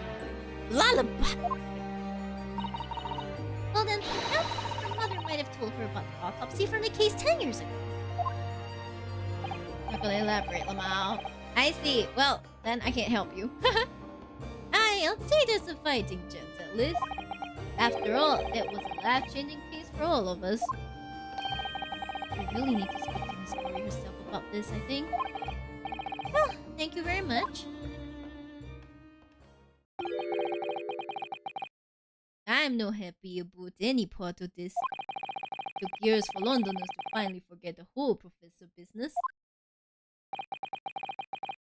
Can you not give up on this, laddie? Stop asking pointless questions. I'm sorry. I don't like dredging up these painful memories for everyone. Can you not just stay away, no? Leave me alone and then come back here, eh? Yeah. No, we're gonna continue asking about them papers. How do you come to ken about that, lady? There's no many folk even here in the prison who word of those papers. Oh, sorry. Well, I can't tell Mr. Vigil told me. I'm afraid our sources must remain confidential, sir. We've been led to believe the papers are actually a last will and testament. Is that right? The professors, or rather, Genshin Asogi's.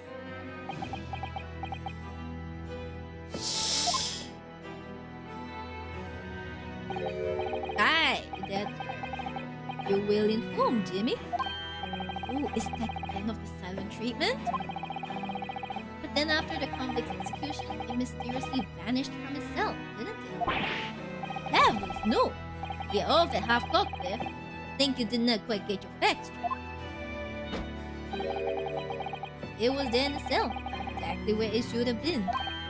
Oh, not what we heard elsewhere. He's gonna give that to us? Let me just have a wee hope balloon in here. Sure I can find it. Did you find it? Aye, here you are. See? The last will and testament of Genshin Asogi, written with a calligraphy brush. Of course, I cannot read a word of those Japanese squiggles. But I mind it says he leaves all his worldly possessions to his son back in his homeland. Yes, that's correct. That's the gist of it. So these are the Asogi papers? Aye, of course they are. Papers written by Asogi and Japubuti. There's no mystery, ya laddie. That's your lot. After all the stramus for that celestial of an execution, he sent the man's possessions back to his clan in Japan. That was the end of it. Except this one, apparently. I think we ought to make a record of this, Mr. Nanaho, just in case. So do we... One thing before you go on your way, Mr. Naruhodo? Oh, yes? Those papers are not to do with Glexon's death. I prefer it if you did not make no mention of them outside this office. Or rather, I would not just prefer it. consider it an order from the highest levels of all government. Oh shit. I understand. Okay, so we got these papers. Somehow he decided to give them to us. So like, I guess.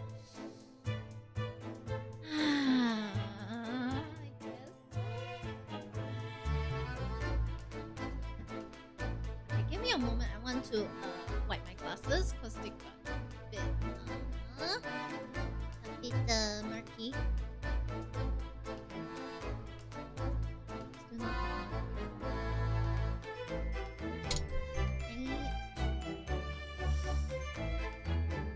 Did they get murkier? I think they got murkier. Excuse you.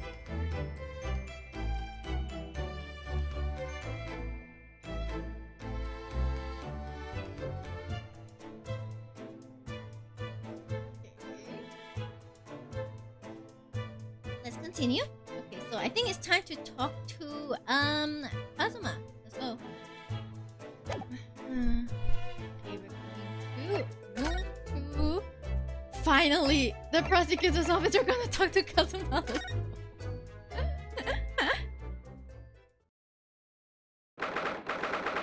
2nd November, prosecutor's office. Let's go. Kazuma Izu here. So, this is the office of Prosecutor Asogi now, is it? Kazuma-sama is doing so well for himself. Even though he's always forced to kneel on the floor, Japanese style in that dark corner. It's his habit to sit Seizo style whenever he's working. Uh-huh. Hello there, handsome. Kazuma.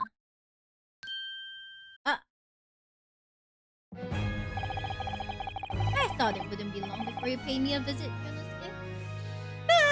Kazuma. This the imposter? What imposter? Lol? He's never been an imposter, okay? I just kinda thought he was. I'm a little deader than before. Huh? Than he actually was. I was right about what I said, wasn't I? Sorry? That you have all the makings of a great defense lawyer.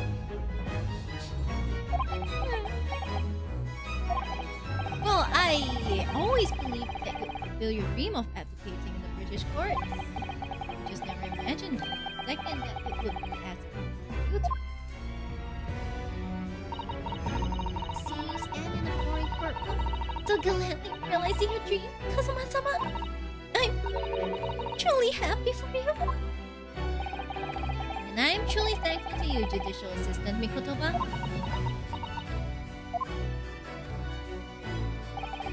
Yonosuke, I always thought it would be fun for you and I to shake up the British legal system a little together. This isn't quite how I envisaged it, but I suppose it's just another twist of fate. Hi, Angel. Hello. How are you? It's been a while. I've learned a lot of things during my time in London. About how Susato-san's father was himself a visitor once, Jikoku, and about what happened with your father. Then you'll have no difficulty understanding why I had no choice. Why I had to find a way to get to Britain as a visiting student myself. I want to hear it from you. As you wish, Yonosuke. You really are. Okay, tell us, man. Was the side character from last game whatever happened to him? Yeah, stuff happened. You know? Yeah, your disappearance, sir. It's getting on for a year now, since what happened on the SS Beria. CP spring break started for me so I can stream. Oh, that's great to hear. That's great to hear. Okay, watched. Oh, okay. I'm glad. Thank you for making time to watch. I really appreciate it. Yay. I hope you have a great time. We're heading across the oceans from Japan to Great Britain. When a bizarre series of coincidences led to those... I think they mean series of coincidences led to those tragic events. I thought I'd lost my best friend forever. I must have been unconscious for some time. I awoke. I was lying on a bed. It was a narrow little room. There was a posy of flowers by the pillow. It took me a little while to realize I was in the cabin of a ship. I slipped out of the room and headed up to the deck. Were you already suffering from amnesia at that point? Yes, I didn't know what had happened or where I was. There was just this voice in my head. You have something you have to do. Something no one else can know about. Go to Great Britain. Your task will wait you there.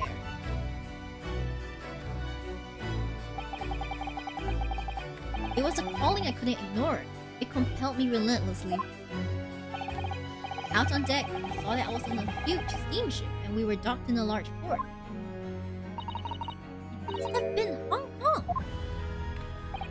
Yes, it must have been. Presumably just before they were due to carry your body off the ship. I had no idea of the situation, but I did have the feeling that this was in some way my last chance. So I concealed myself among the disembarking passengers and went ashore. Oh, wait, he's still alive? Oh boy, Angel, oh boy. The whole art, you need to go through it yourself. You really need to. And I disappeared into the crowded streets of that foreign port city, so I could plan my onward journey to Great Britain. Yeah, so just under a year ago, with all my past memories lost to me, I was left behind in Hong Kong. Everything was foreign to me. The sights, the sounds, the smells, my head reeled. I was truly at a loss.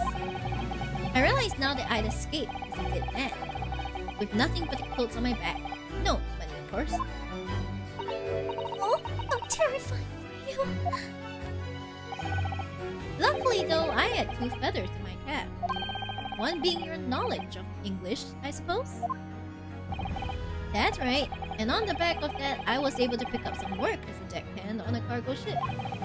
Eventually, after calling at countless ports, I finally arrived at Dover. That must have been some 3 months ago now. Your formidable tenacity of purpose showing itself again. I mean, the man had lost his memory and had literally nothing to his name. He still managed to make his way to London on the opposite side of the world. Of course, I had no idea why I'd moved heaven and earth to get here at that point. So, how did you end up becoming Lord Van Zeek's apprentice then? That can only be called an extraordinary stroke of luck, really? Really? Please tell us, please. You see, I was stopped at the border because I had no papers. It took me straight to Scotland Yard. And by sheer coincidence, Lord Strongheart was there to attend a meeting. That's when the second feather in my cap came into play. Would that have been your knowledge of the law? Yes, exactly. Lord Strongheart was curious about an Easterner with intimate knowledge of British law. He took me back with him to the Supreme Court and assigned me to the prosecutor's office. I just a chill guy. And then 9 days ago, you finally got your memory back after the trial involving Drebber. Ooh, hoo, hoo, hoo, hoo. Oh boy. Yes, I did. Hi. Hi. Father. Ever since I first met you at Yume, you talked about your dream. Mark my words, Ryunosuke. I'll be chosen as a visiting student and make my way to Great Britain someday. That was always his dream. Did you know the entire time about what happened to your father here? 16 years ago,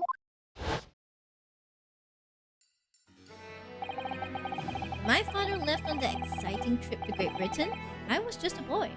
He was so young! Look at him, baby! Aww. We took a photograph together the day before his departure. It's my last memory of him. But what I remember most about my father is his unswerving sense of justice. 6 years after he left, a gentleman called at our family home. He told me that Genshin, my father, had been taken ill in England and passed away. It was Professor Ikufuba, your father, Sasaki-san. Oh my! Ever since then, the professor was very good to me. He even helped to fund my university education at Yume. I'll be forever in his debt. But nevertheless, I just couldn't bring myself to believe what he told me. Then one day, a letter arrived at our house from Britain. There was no indication of the sender, so I opened it assuming it was from an old acquaintance of my father. Oh, the music stopped. What I read in that letter changed my entire life. What did it say? Who sent it, huh? It said that my father had been a mass murderer, and the writer cursed the Asogi name. Oh no! Oh Jesus. As a result of that letter, I found out what had been hidden from me all those years. But who sent it? Hurrah? Presumably the letter was sent from a relative of one of the victims. If whoever it was had been a member of the judiciary, he could have been present at the closed trial. The letter revealed that my father had been sentenced to death, executed for being a killer. I'm so sorry you had to find out that way. I imagine the British government did its very best to silence whoever sent the letter. But someone who knew the truth and couldn't bear the resentment was always going to be a problem. But still, it could have been written by anyone. Why would you believe such a thing? There was a newspaper cutting included with the letter. It was the first I'd ever heard of the professor and his terrible killing spree. Oh my gosh. So it's like literally the letter writer didn't just write angrily, he included a source. He was like, okay, you don't believe me, here's your source. Oh my god. The letter writer wrote better than some people around the internet these days, guys. Oh my god. They actually included the source. Well, what did my father have to say about the letter? I couldn't bring myself to show it to him. What? Why not? Because he had deliberately concealed the truth from me by telling me my father was taken by a fatal illness. That couldn't have been easy for him, and he'd done it out of consideration for my feelings. So instead, I showed the letter to Judge Jigoku. Oh my god. To the other visiting student. He faltered for the brief moment, but then he just laughed the letter off. But in that moment, I saw it on his face. He was undeniably shocked, shaken momentarily, before recovering his poise. Dun, dun. A year later, my bereaved mother succumbed to the strain of grief, and she passed away. That's when I made up my mind that one day, without fail, I would cross the seas to Britain and seek the truth for myself. The truth about my father, Genshin Asogi. And I wouldn't let anyone stand in my way. Oh, Kazuma-sama! Okay, so the Reaper's trial, huh? What we learned today in court turned things completely on their head. It was an impressive piece of lawyering. Ryunosuke Naruhodo? Why are you calling him by his full name, goddammit?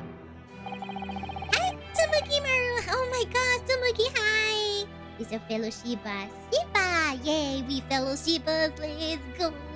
I'm always happy to see a fellow Shiba, hi! Jikoku was intimidating. Jikoku has always been intimidating. He's scary. Literally went like, yeah, Ryunosuke Naruhodo. Guilty! Anyway, Tsumugi, feel free to hang around. No pressure. Lord Zeeks isn't a Reaper, you know? I almost don't want to believe it myself, but it turns out that Inspector Gregson himself, the victim, was... It's clear that the Inspector was behind the Reaper's activity all along. What? You mean you knew? The real question is, who's been giving orders to the inspector? Yes, Baroque Fenzi exists. Excuse me? Yo! I can't stay long for a try after my little adventure today. I see. Do get some rest. Okay, do get some rest. Timothy. Okay, you can lurk, you can just go and rest. I'm just happy you dropped by. Hi. Go. Okay? Come on. And I know that 10 years ago, it was him who decided my father must be a mass murderer and sent him to his grave. No! He was merely seeing that justice was done as the law dictates. He's not to blame. And yes, fun fact, Chikoku means hell, so his name will be Judge Hell or Hell Judge. I know that. But thanks for telling me. Say hi, hope you had a good stream. Thank you, Tsumugi. It's a good stream so far. Thank you. I like that he can destroy the undestroyable witness stand. He has more power than most. He has strong arms. He has to have strong arms to wield that gavel, you know? Ultimately, it's people who condemn people. The law is just a tool that he used to do it. Done. And when a man condemns another, he must take responsibility for his actions. Of course he must. But I know for certain that my father would never have taken another man's life. Azuma. On the contrary, my father's life was taken by the Reaper.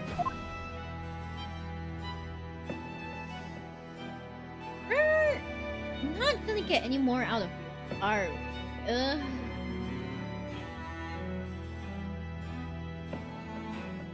Perhaps we should report to him.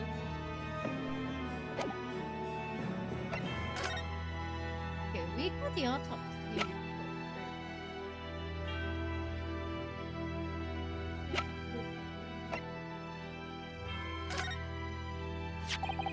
This came up in the trial, didn't it? As something a little dubious, I mean? The fact that no time of death was recorded on Inspector Quickson's autopsy report. Yes, there were some unexpected turns in the courtroom earlier. The suggestion you came up with certainly took everyone by surprise. The idea that the victim died the previous day at some other location is quite something. Well, considering when the pocket watch stopped and the scorch mark on the handle, it's certainly a distinct possibility. The evidence and the scene both point to. To be honest, it bothered me too. So I paid a visit to the autopsy room earlier. The coroner responsible wasn't there, but I got a name. It's Dr. Gory. If it wouldn't trouble you, Kazuma-sama, I would very much like to speak with the coroner too. Of course, the last thing I want is for anything to be brushed under the carpet. Colin Yard's autopsy laboratory is behind Lowgate Cemetery. Lowgate Cemetery. By Barclay, prison, you mean? Oh, wait, who do you think will win? Central Judge or Jikoku? I think they'll tie somehow. Judges judge, you know, they usually not judge themselves. I feel like they will tie. Ah, you know it, do you? The prison where my father was incarcerated and robbed of his life. Kazuma-sama. Well, thank you. We'll pay a visit to the laboratory later today.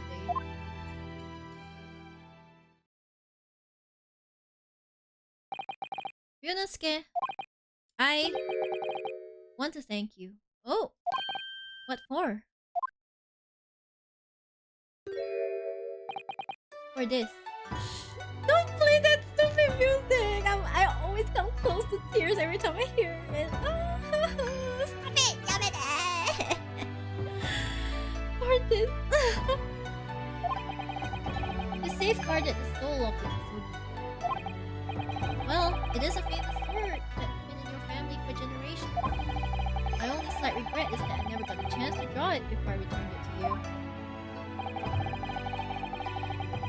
Kadama is said to have been forged by a master swordsmith during the Sengoku Warring States period.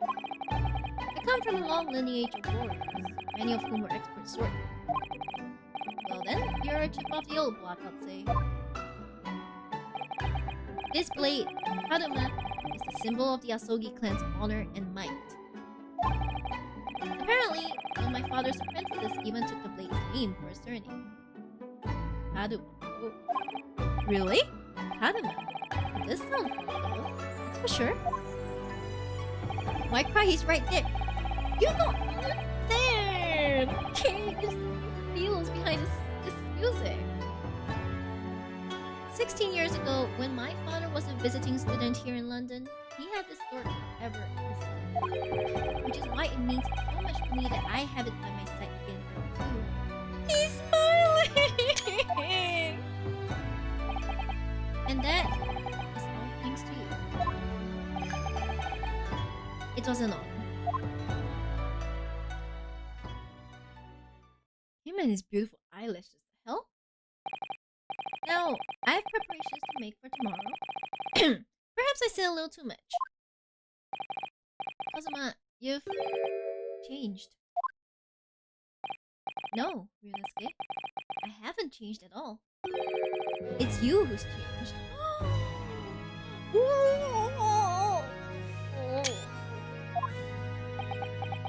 Dun -dun.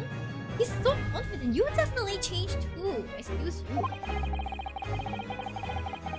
I can completely understand your resentment for Lord Menzies given what happened. But the fact is, those events in this case are unrelated. Is that what you want to say? How can you be so sure? What do you mean? Never mind. That man is the reaper, and it's for that reason that the inspector was killed. I'm going to prove as much in court by whatever means necessary. Yeah, just don't kill, okay? Just don't. And it remains a very intimidating name in case of fairness. Ah, don't remind me. I'm getting a headache just thinking of the Karma name. I can't let you do that. I know you'll do what you have to, Miss Major. I'm sure I don't need to tell you that I won't be taking any prisoners to the courtroom. I would expect nothing less. Until tomorrow then. The Old Bailey. Until tomorrow.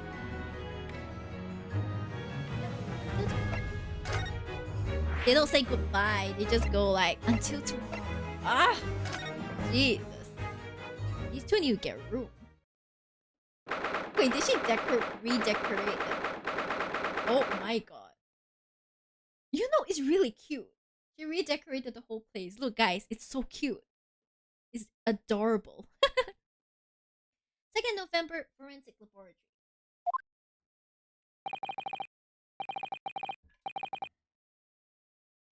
This place really is creepy, isn't it? Well, being a dead room is probably full of the spirits of the dissected. But actually, there's a rather pleasing scent of roses in the air. Well, being a dead room, the coroner probably needs a bold scent like that to mask the odor of death. Iris? Do you think we could change the subject? Oh shit, that's the sound of a scalpel being... Shing, shing, shing, shing. What was that?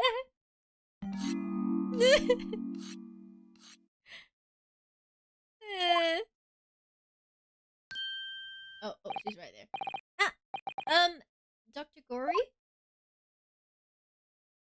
Is she ever gonna unmask herself? What? Before I was sharpening my tools. Probably didn't need if I didn't keep a perfectly keen edge on them. Right! Matches a cute girl like Dr. Gory, exactly. Then following the collagen fibers in the dermis, an expertly sharpened scalpel cuts like cheese. Would you like a demonstration? Oh, yes please, I'd love to see. Then I think you do nicely. No, I wouldn't do nicely at all. I mean, maybe some other time. Was that a tut? Oh, I came here to ask questions, though. fine, let's talk. Okay? Time of yeah, you kind of screwed up. We have actually met before. I'm a lawyer, if you remember. You're not dead yet. What? The mama said I wasn't completely open. It's so strange. Things like that. Oh well. Good. What does this sis has some please? There. Looks like she's not interested in talking to us. For the time being, anyway. For the time being? You mean until we die?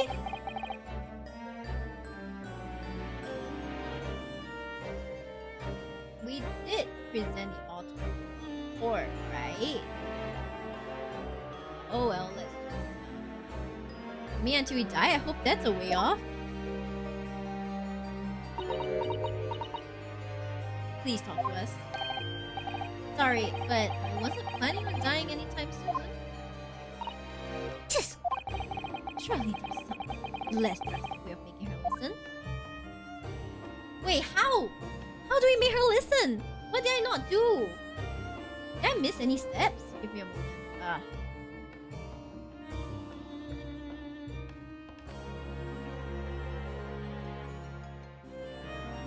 I asked about everything.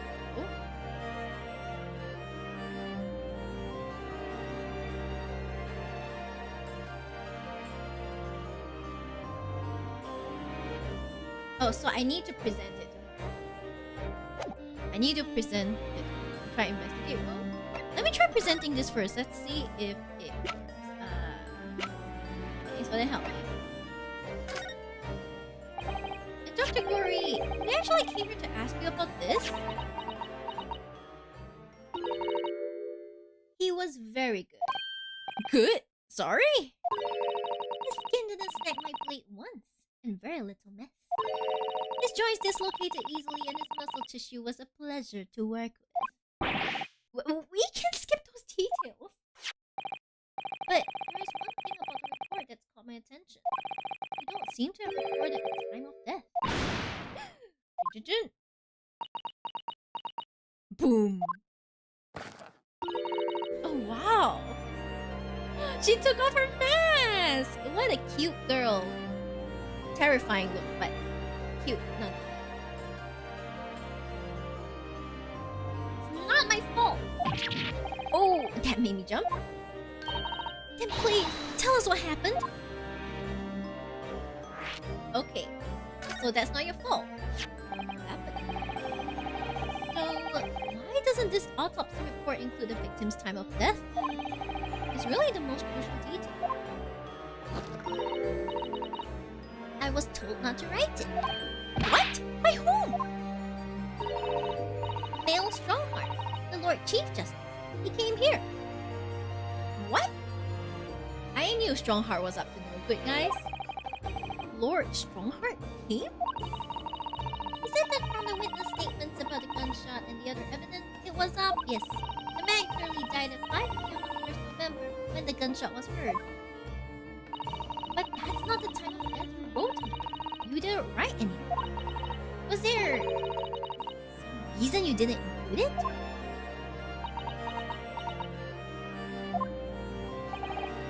Dr. Gori, if you're hiding something from Lord Strongheart's instructions, then sooner or later you're going to go the same way as your mother. Oh no, it's a golf girl plague doctor. Whatever should I do? Oh no, I guess you could end up on her examination table. Oh no. Also, it's midnight, guys. Hey, Small Sheep's birthday is over. Small Sheep is now really ancient, actually. Hello, welcome in. So happy to see you. You missed that yellow creature. Yeah, you missed that yellow creature. Anyway, yeah. Ooh, you hit a sore spot. Give it here then. Oh, she's gonna write it down? What's she scribbling so furiously? There! You've written... What? What's she's written? What's she written? Tell us! Indeterminate. But...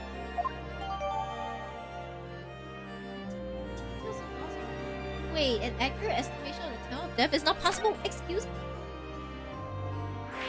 Why? What do you mean by that? Why was the time of death indeterminate? When the specimen was brought in, it was still fresh. So the time of death could easily have coincided with when the gunshot was heard. But there was one small discrepancy. What discrepancy? There was some fried fish in the specimen's overcoat. Fried fish. Of course, he would hide fried fish in his coat. That's Gregson for us. Oh my god. And the fish had started to rot. What? If the victim liked fried fish, presumably liked to eat it before it went off. Well, yes. What are you really trying to say? It's possible that someone tried to manipulate the apparent time of death. Manipulate the... Is that even possible to do? Oh my gosh, guys. You know the number of cases we've played through that have manipulated the time of death. At this point in time, I think it was still hard to wrap their heads around. In modern times, it was absolutely impossible. Theoretically, if you were to chill the body in ice, you could delay the onset of putrefaction. Putrefaction. And if the overcoat wasn't on the body at the time, then only the fish could have started to rot.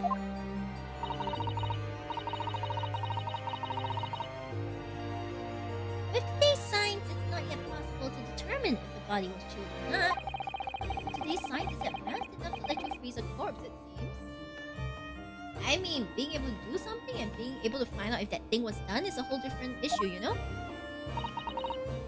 Surely, to chill a corpse require an enormous electric refrigerator.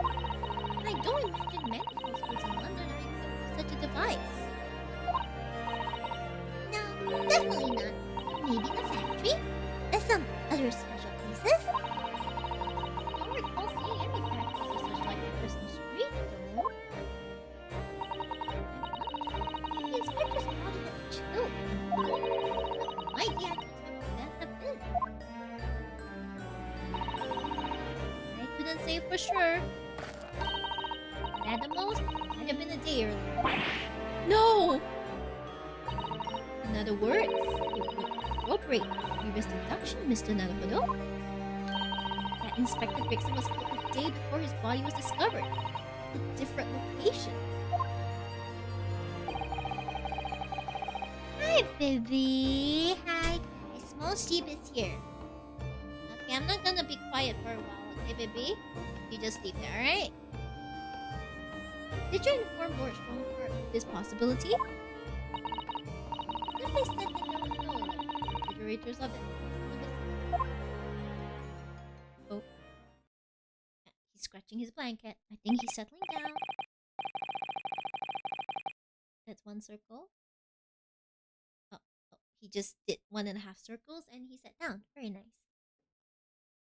Oh, yes, one other thing. It's something the governor of Barclay Prison told us. He said that your mother, Dr. C, was responsible for confirming the death of the professor after his execution. Oh, she's annoyed. Look at her, she's like, seriously? The professor. Apparently, you always enjoyed listening to your mother's stories about her work, so we were wondering if you might know something about what happened 10 years ago. That's not all Mama did. Sorry? My Mama carried out the autopsy of Pip Van Zeke as well. What? Really? The brother of Lord Van Zeke, Professor's final victim. The idea of carrying out the autopsy of a member of the aristocracy was completely unthinkable back then. But the detective in charge of the investigation insisted, and it was miraculously authorized. Yeah, I know I'm noisy. You just sleep, okay? For small sheep size, Detective being inspected, of course. Quite an accomplishment for one man. Ugh, you accomplish a lot of things. welcome to Shibdom Modernism. Wow, modernism. That's quite a username. That autopsy provided the vital clue needed to arrest the killer. And Mama was there for that historic event. This is me. You know, that amazing autopsy happened right here in this very room. Professor and Clint Van Zeeks. They both spent their final moments before their burial on the dissection table. So this lab, Mama's lab, was instrumental in some of the country's most important events. She really is proud of her. I wonder if you'll tell us more about exactly what happened back then, Dr. Gory?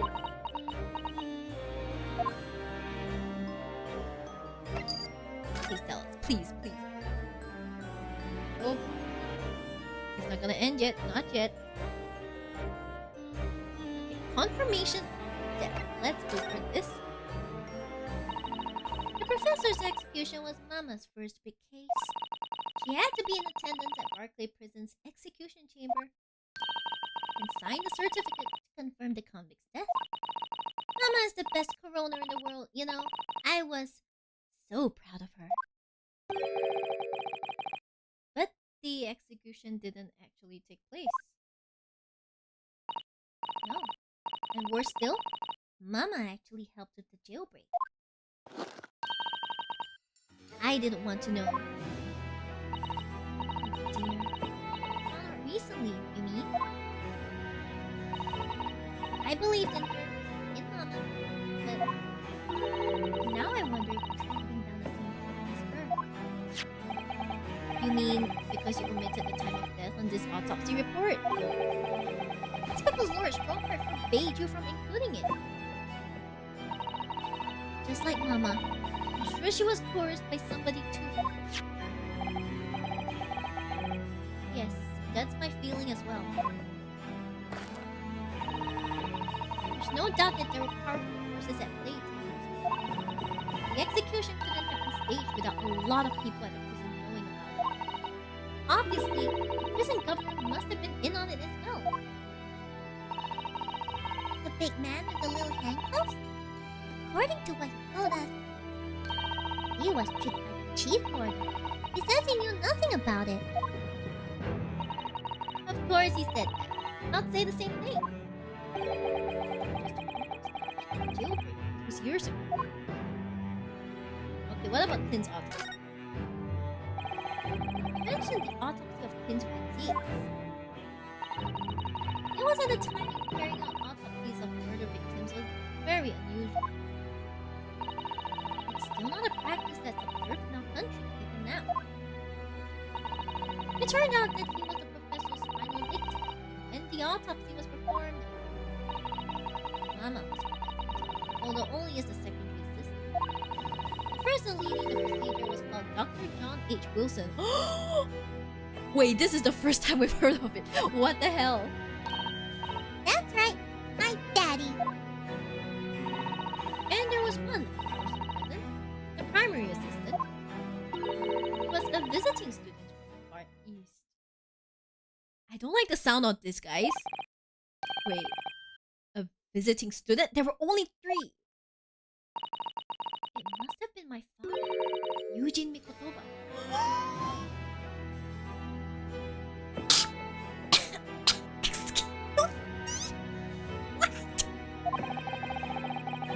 I had no idea Professor Mikotoba had been involved in something so important. But the outcome of the historic autopsy was the discovery of the fight. Some evidence that led to the capture of the professor. Oh, she's so happy. I like this. I like the shot. Wait, what was the evidence? How they came to identify Agent Asogi as the infamous mass murderer. Do you happen to know anything about that piece of evidence? Can you tell us anymore?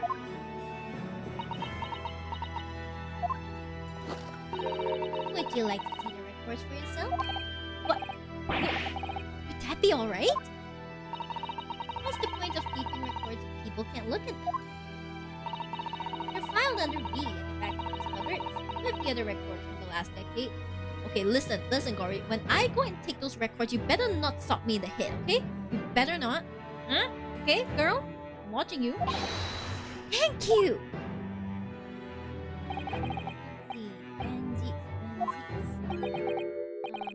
That's strange. What, Mr. Naruhodo? They aren't here. There's nothing under Vanzi. There must be. What if somebody took them away? No one's allowed to take documents related to the professor case out of this room. You're right. They're gone. Oh shit. Well, when was the last time somebody looked at them? You remember? It was... Oh yes, I remember now. It was 2 years ago. Oh, she has so many expressions. I love it. A consulting detective came one day saying that he'd like to see it around. Is it that yellow creature? Is that him? No, you don't mean. Sherlock Sholmes was his name. Yeah, I knew that was him. Do you think he stole the record? The records? What yellow creature? Huh? The yellow creature.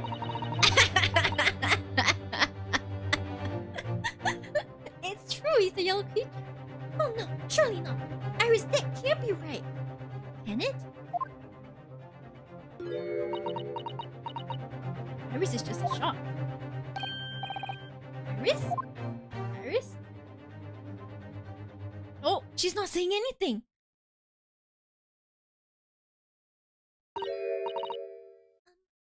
Bruno? Hope you don't mind, but... What is it, Iris? Just remembered something very important I have to do. I'm going to have to leave. Oh, this is very sudden, Iris. Well, I'll come with you then. Oh, no, there's no need. You and Runa can take your time here. Bye for now then. Love. Wait a minute, little girl. Huh? Me? I remember now. You've been here before, haven't you? No. Speaking, the yellow creature's name brought inconsistency back. No, the yellow creature's name was never mentioned. All that was mentioned was a consulting detective. Okay. Oh wait, he did. They did mention his name. I'm sorry. Yeah. They did mention his name. I'm sorry. I forgot.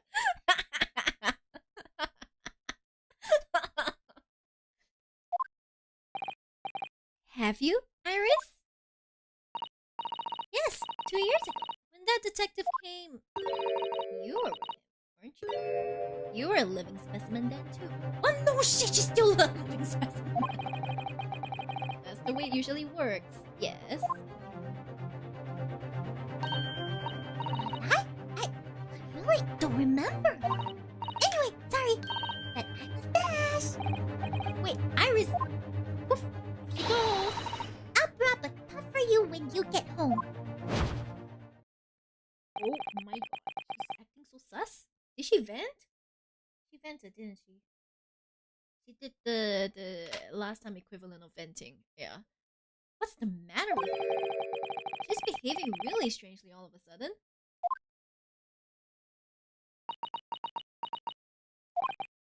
Well, in that case, we won't keep you any longer either. It's been quite a while since I had any visitors. This was really fun.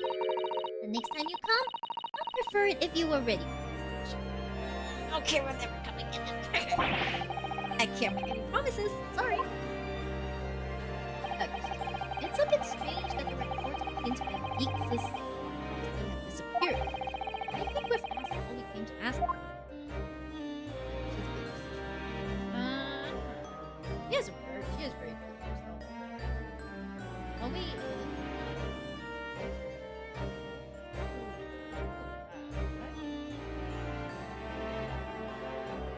So, wait.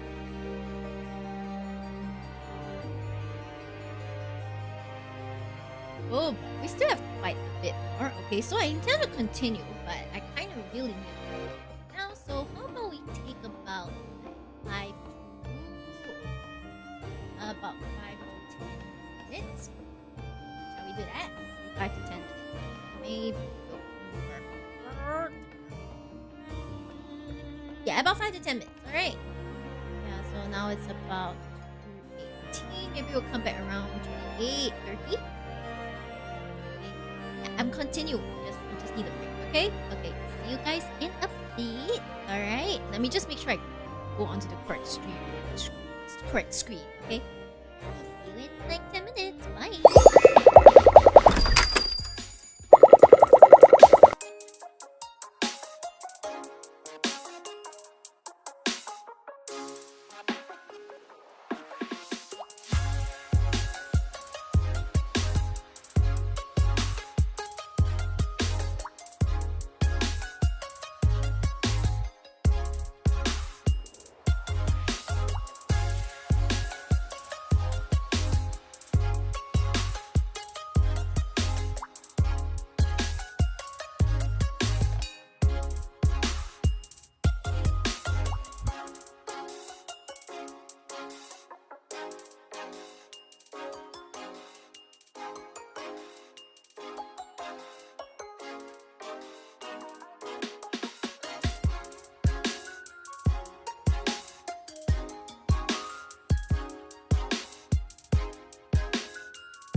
everyone, as promised, I is back. I is back. Is everyone back? Man, I feel like 10 minutes passed by. And I think I was just talking to. Well, I'm back. Either way, because we're gonna finish this.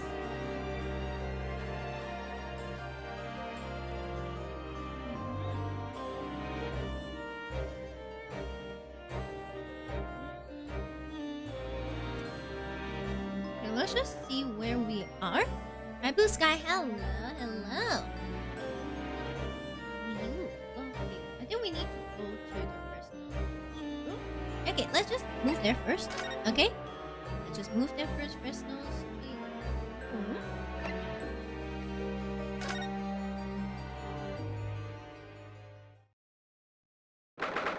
Just try to investigate. Excuse me. 2nd November, room on Fresno Street. The police are still busily investigating in here then. But Gina's nowhere to be seen. Where is she? Yes, it has been blissfully quiet, hasn't it? Perhaps she's out investigating on her own, practicing what her boss taught her. Well, I expect she'll be back before too long. Shall we wait? Actually, there's something different since the last time we were here, isn't there? Isn't there the green box over there? Hi, May. Hi. Yes, hit that. Oh, thank you. We could always use the time to investigate more thoroughly. Hell yeah, we investigate, baby.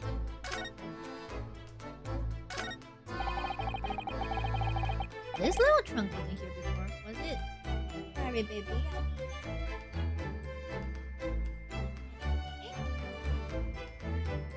Okay. A small sheep just fell on his side and it's like... Yeah, I know I'm noisy. If I warned you. It wasn't here before. Oh, it appears to be made of metal. It must be very heavy. I wonder to whom it belongs. Poor doggy. Did you mean me? Does I have to be subject to his size?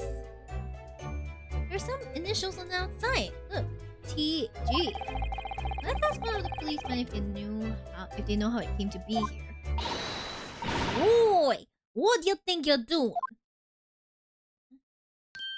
Hello. That's my trunk, that is. And Gina! Where were you hiding? I don't know. I leave something unattended for a few seconds, and every Tom, Dick, and Harry's got his greedy eyes on it. Just a walk, yes, Gina, but... Whoa, spit it out, Otto. Is it fair to say they've only owned that trunk since this morning's trial? What are you trying to say? Come on, this trunk goes with me everywhere. Always at. Where have you been the last year? Mainly?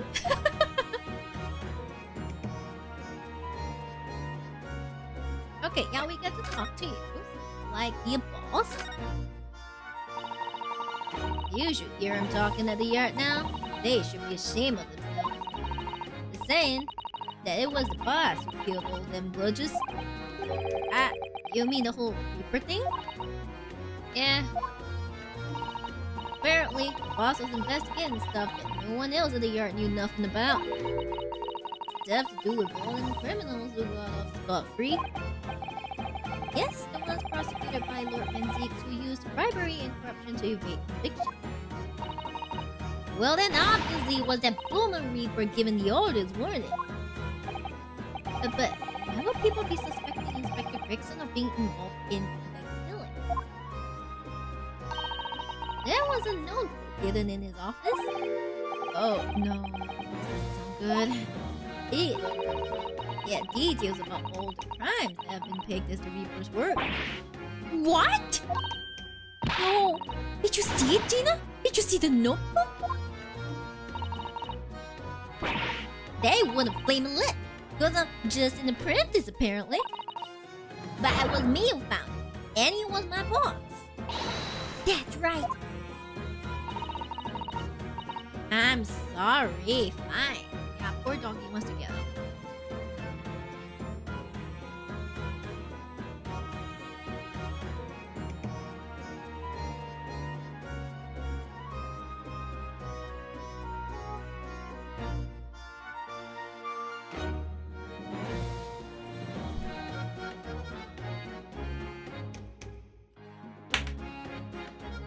Small sheep has had enough of my shit. It's like, nah, I'm gonna go sleep in the toilet. Try to let it. Anyway, let's continue. I was pretty miffed about it, so I sneak a peek at what it said anyway. That's our Gina. Okay, so what did you find? We need to know. So you managed to see what was written in Gregson's secret notebook anyway, did you? Way I see it, it's my right to read what he wrote. And what had he written, Gina? Dates, times, places, names, a whole long list of them. All details about the blood you're supposed to have been done in by the Reaper. But there could be an explanation for that. Perhaps it was a record of the inspector's investigations into the Reaper's activities. Exactly! That's what I said. That's the first thing you think, right? As it happens, it was full of names I recognized anyway. But the Reaper's targets were almost exclusively known leaders of London's criminal underworld. Well, yeah, but there was one name right at the end that was a bit odd. At the end of the list, you mean? I'm pretty sure the date against it was October. Oh, the day before the inspector was found dead. So, what was the odd name? It wasn't like a name I've ever seen before. It was something like, Nah, it's no good. I can't remember. I don't think it was an English name, put it that way. Was it Kazuma? Was it Kazuma? Name? Oh dear, what a pity. There was something else too. I don't know if it matters, but the same name kept coming up over and over. Shit, it was. That was supposed to mean anything, but... What do you mean don't suppose it means anything? It means everything! Did you say Shin? Eh? What? It does mean something? Lord Van Zeeks knew the name too. He mentioned her as well. The woman who actually did the deed. And now we find out her name appeared in Rex's secret notebook.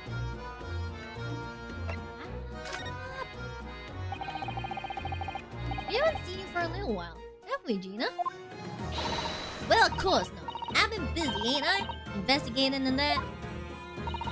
Well, that's in the yard trying to trace the boss's movements the day before it happened. The day before. That would be the undercover investigation into the Red-Headed League, then. Only the boss didn't go, did he? Found some cove what was pretending to be him, didn't you, Otto? Yes, it was Mr. Vigil who actually went to the park on Lime Street that day posing as Vixen.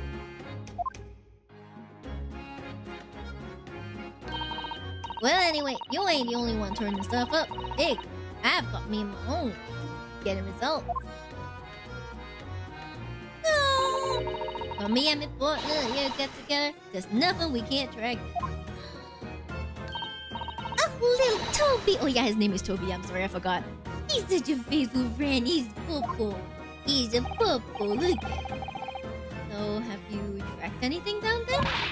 What'd you think, eh? Of course we have. Can't tell you though. Police business, ain't it? Anyway, the point is, if you Lord ever need any help, you know who to turn to, right? Me and the L out here. Right, because he looks oh so hellish, honest. Hey, the Hellhound. Let's talk to the Hell. Talk about the Hell. Gina, about your Hellhound there. She picked him up again. Chief Inspector Toby, I mean? He is proud of the force, he is. In Japanese, police thought means something quite different and not altogether nice to those involved in criminals. But here in Britain, it's a wonderful compliment, it seems, for a canine at least. It should be. After all, in the great exhibition case the other day, it was Toby who managed to locate Drebber's workshop. Maybe it's time for another demonstration of what this super dog can do, eh? Do we have something the chief inspector can catch the scent of? What do we have? Herpes? Wait, herpes would go? Let's go. Oh, Chief Inspector Toby, if you wouldn't mind having a sniff of this. Oh, oh.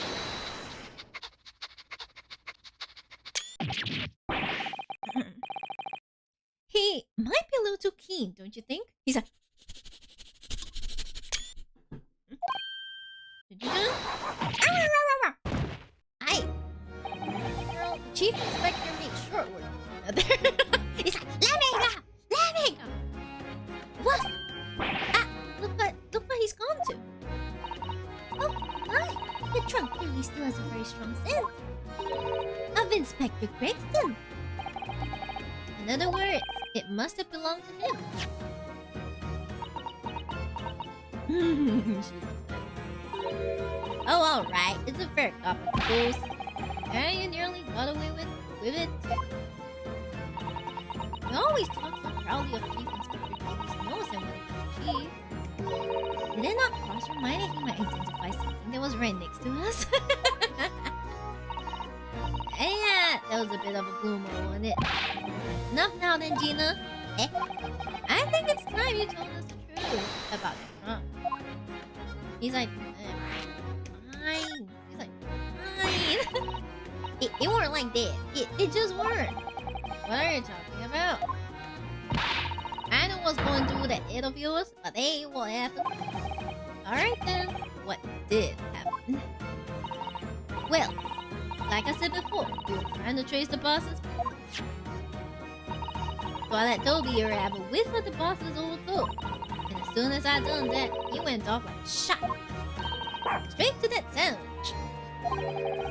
To a sandwich, not to a bag of chips. Mr. Naruhodo, I believe Gina means to witness. Ah, that guy. Oh, I forgot about that sandwich. Yeah, and it isn't between them wooden boards of the boss's. Hello, Noi. Welcome, thank you so much for the raid. It's a Noi raid. And how was BioShock Remastered? I feel like this is a bit of a stretch from what I'm playing, but hey, welcome in either way. Thank you so much for the raid. How are you? Hi Raiders, my name is Miyori Shiba, a Shiba VTuber. I enjoy playing as attorney. Normally I play more Stario and Wuthering Wave, and I'm usually known for my tarot reading streams. Yeah, I give tarot readings to viewers, and also I talk a lot. No matter what I'm streaming. Like, I feel like the kind of stuff, you're free to stay, but if not, no pleasure. Just leave. Nine. Hawk Ace Attorney. Ace Attorney is so good, but I am in episode 4, so the second last case of the latest game, and eventually I'm gonna move into the last case. So if you guys don't want to spoil, or if you intend to play it at some point in time, I highly recommend you bounce. Okay, don't get spoiled. That's a big part of this game. But yes, welcome in. If you need to leave, Noi, feel free to just leave. No problem. I understand you need to rest. But if you want to stay, happy to have you. No pressure. Yeah. Here, thank you for shout out. How's your streak going? It's going great. I'm just so tired, but I'm committed to finishing this. I'm so committed. Gotta finish this. This is crucial. I need it. Okay. So here we are. Oh my gosh, I've been streaming for about 3 hours. Oh, it's okay. We'll continue. We'll finish. Okay.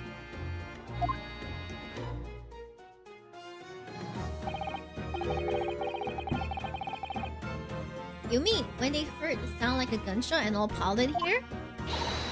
Exactly. He nabbed it from the scene. Goodness.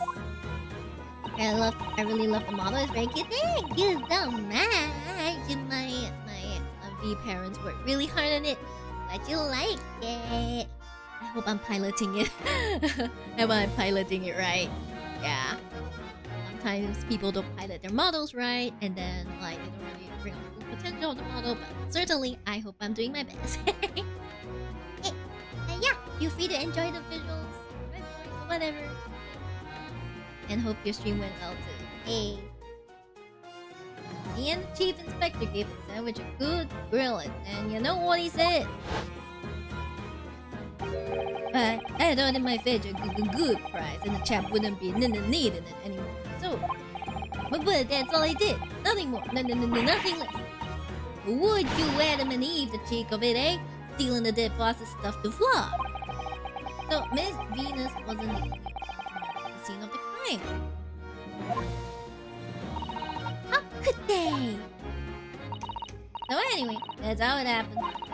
And it's a pretty decent truck, so I figured I might as well make use of it. Is there something wrong with that, eh? Well, maybe you and Mr. Sandwich should try to find the answer to that question together. She wanted to steal it too, okay? Alright, but we did get the truth about that trunk, so that's not so bad. I think perhaps that trunk should be turned over to the police, don't you think? What are you on about? I am the police! Gina, if you wouldn't mind, we maybe examine it. Yeah, alright then. Do what you want with it. Thank you! We shall make a detailed record of our examination of the evidence. Okay. Oh, who's hungry? Grr? Oh wait, no? What's the matter with Toby? Why is he acting so aggressively towards me all of a sudden? He's... Mr. Naruto! Be careful! It must be the trunk!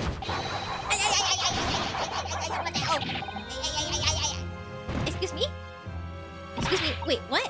Toby, wait, what are you doing? You're gonna lick his face off! Mr. Naruto! Mr. Naruto! Ah, GG. Gina, quickly, hail a carriage! Goodbye. It was nice knowing everyone. He's dead. Hi, Rosalan. Yep. 2nd November, 4:57 p.m. He's gone. Goodbye. Hi, inconsistency. You came back to find him a bit yeah. Oh, Mr. Naruto, are you alright? Miss Sato, huh? Ah, he's there. Ah, he's there, I guess. Oh well, yellow. Ah, the yellow creature is back, guys. The yellow creature is back. Not looking quite so yellow as usual. Conscious again at last. A blessed relief, my dear fellow. The yellow fellow. After all, to drop dead after a moderate licking by a small terrier, most unseemly. You know who's unseemly? You, Jones, okay? What is or isn't seemly is irrelevant here, Mr. Jones. Excuse me, what? Yeah? I'm so glad there's no lasting damage. How are you feeling? I'm fine, thank you. Did you bring me back here? Ah, what's this on my head? A bandage? Sadly, you had no ice, so that's a compress of sugar water. Sugar water? Don't worry, Mr. Naruto. First aid treatment that my father taught me. Oh, thank you. So, let us take tea when you're feeling up to it. But of course, no sugar in the patient's cup. What? Seriously? I want sugar. The bump on my head is throbbing sweetly enough. Don't worry. Whenever you feel ready, then... Okay, what do we gotta do?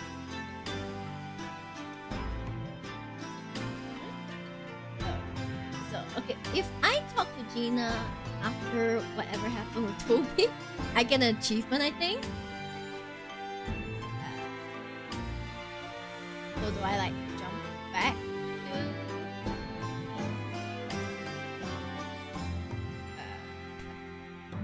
if before Shom's is sweet. Talk to Gina and get fresh. Oh, thanks, Astro Dude. Thank you.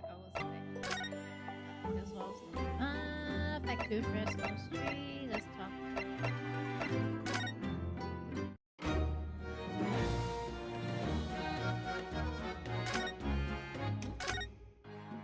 There we go.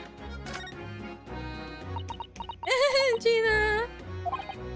Gina, I'm really sorry. It's daft, innit? If you asked me a year ago, the cops is going for all I get. We've gotta have police, ain't we? To catch the bludgers.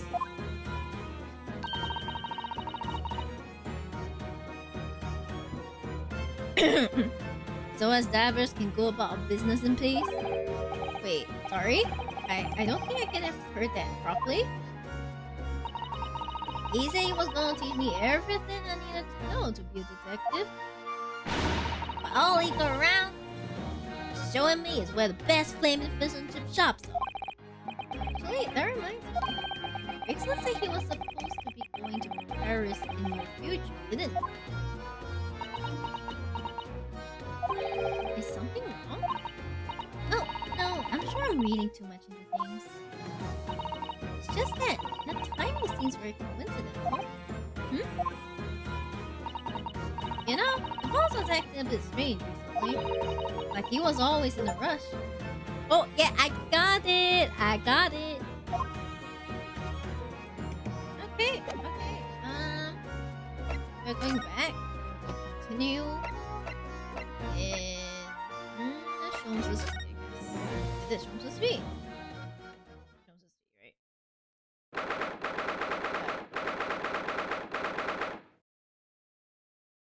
Okay, let's go. Noise. 2nd November, Shom's is sweet. Her mit dem Schwarzbiergebot, bodend wie ein Feuerberg. Den Schlund es mir verbrannt, ach Hopfen deine Wut.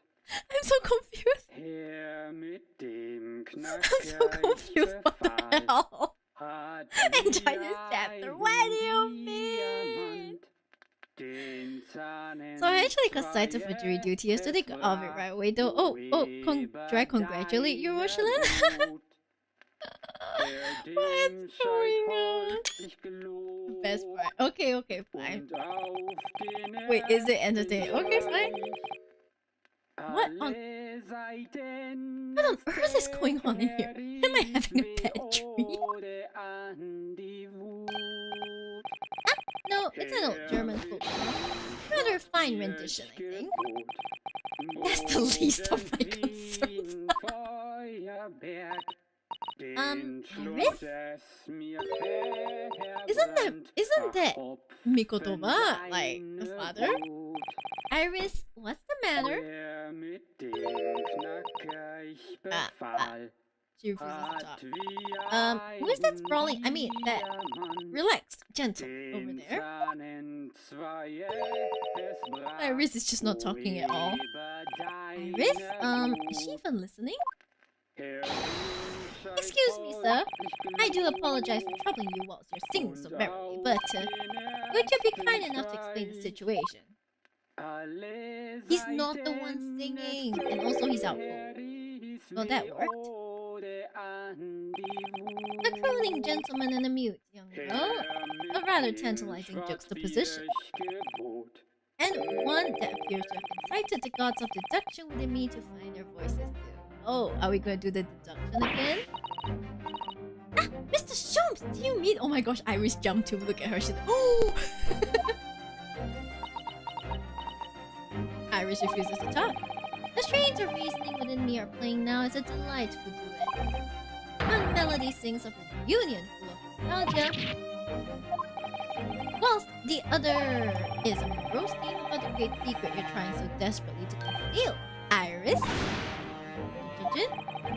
Please turn as white as a sheet.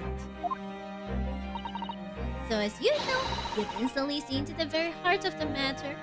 Incorrectly, but go again. By the time my own brief performance is over, I feel sure this gentleman's song will reach its finale. So then, the music land, where all is sweetness and delicacy and harmony. Let's go, baby! Pray do enjoy Sherlock Holmes' latest logic and reasoning spectacular. Guys, enjoy. Let's go.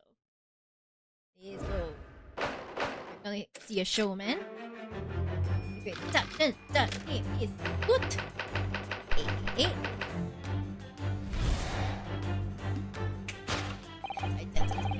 Firstly, we consider the gentleman's nationality. Clearly, he's a German with no grasp of the English language. He's not German.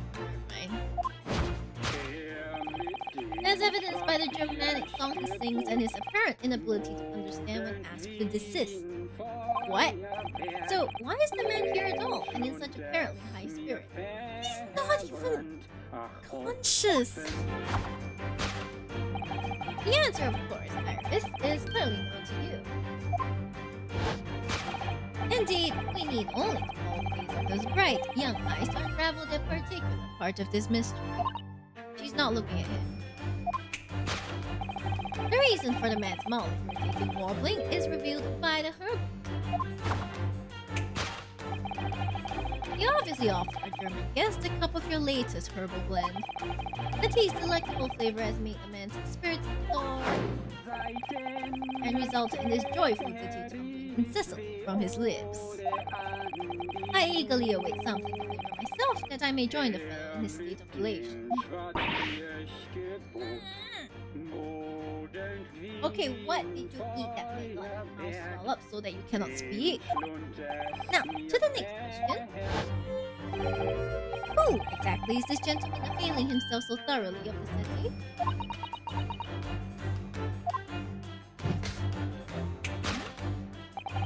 As it happens, a number of years ago now, a certain gentleman of German origin engaged my services in solving a particular case. They required the retrieval of letters once sent to an acquaintance that might have proved problematic. In order to conceal his noble identity, he also arrived at my office in a mask. The gentleman's name was Wilhelm Buttsreich Sigismund von Horst. I remember this one. Wait. No. Wait.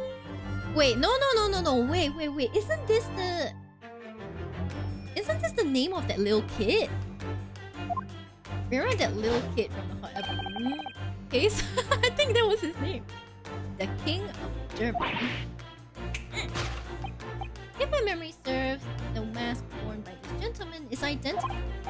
Yes, there can be no question that mask belongs to the King of Germany. She's so done. Look at him. Look at her. It would appear that His Majesty remembers the fight him and has decided to show his face again to mask all in order to express his attitude. Oh man, I just realized what I want to know all will be reviewed here instead. Oh, is it? Okay. Thank goodness I continue. Oh, wait a minute. Like, okay, the thing is that this case, normally I at least believe some of what he's thinking, but right now I'm just here like, are you for real now, Sean? I do not understand a single thing you're saying. A well-mannered monarch, indeed. Wouldn't you agree, my dear fellow? I do. So the identity of this masked visitor is in fact my former client, the King of Germany. Also, Pico, you and Inconsistency are getting way too excited over there. Really excited. Also, hi Sayak! Indeed, his son is currently in London as well, enjoying the wonders of the exhibition. Oh, okay. Yeah, so that's one of the princes. The King of Germany. Yeah, sure, that's definitely right. I'm sure May is too if she's still around. May might have perished. But yeah. Like all of you are way too excited about me going through this part, so let's hope it pays off. Yeah, okay. Which leaves us with one remaining imponderable yes, you, young Iris. But your apparently inexplicable silence is unable to find the truth. I feel like your mouth is swollen. Yes, the reason for your muteness is concealed inside your knapsack. A £5 note, I believe. I must say, as your compatriot, I'm deeply saddened. It would appear that you've allowed yourself to be bribed into silence by His Royal Highness, earning yourself some spending money in exchange for keeping quiet about the king's secret. Yeah, I think her mouth is swollen or something. And now, the final piece of the puzzle. What is this secret you strive to hide with your silence, Iris? She screwed up something. Ah, yes, we need only follow that brief involuntary twitch of your eyes to find the answer. You were attempting to respond with that coffee cup. Seriously? My favorite coffee cup, in fact. Or should I say, the handle coffee cup? It appears that His High Spirited Highness broke it in the midst of his hijinks. Which leads us to the sad truth. My favorite coffee cup has been broken by the King of Germany, and Iris, you tried to conceal it from me. I shall have it sent via governmental channels to the German royal family for its replacement. He's quite upset about the coffee cup, as we can probably tell. Seriously? Buy the coffee cup? Really? Really? I'm so not impressed. Thus concludes Sherlock Holmes' great deduction of this painful puzzle. Mit dem Schwarzbiergebot Boden No one is buying it. With your silence as well, those jovial warbling rather rings in the ears, does it not? Mrs. Holmes, I must say something does rather trouble me. Great, Miss Osato, do tell. His Royal Highness doesn't appear to have moved a muscle since we arrived. Ah, and you haven't said a word either, Iris. If Mr. Holmes has it all right, you might as well own up to it now. So that means he doesn't have it all right. Your reasoning isn't entirely without substance, I must admit. And another thing, Mr. Holmes. Yet another grievance, Mr. Naruhodo? Surely not. Well, I actually read the story of the case recently, the one you were just describing. And according to that, at least, it wasn't the king of Germany, it was the king of Bohemia. I knew something was up about it. Goodness, was it? This guy has ADHD, I'm sure of it. Yes, that's quite true. Master Gods, the prince testified to that in court. In his words, I have come to see the great exhibition all the way from my home in Bohemia.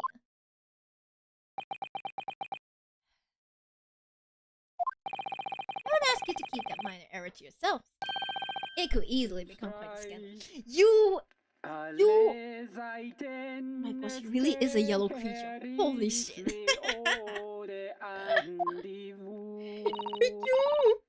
I believe, Mr. Naruhodo, that it's our turn now to make some corrections to a number of minor errors that may have slipped in.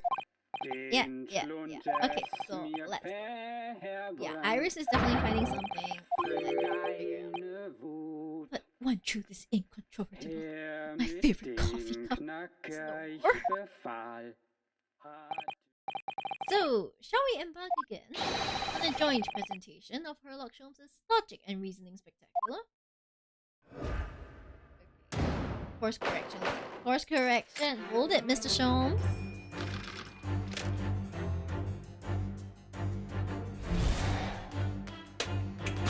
We are going to go through this.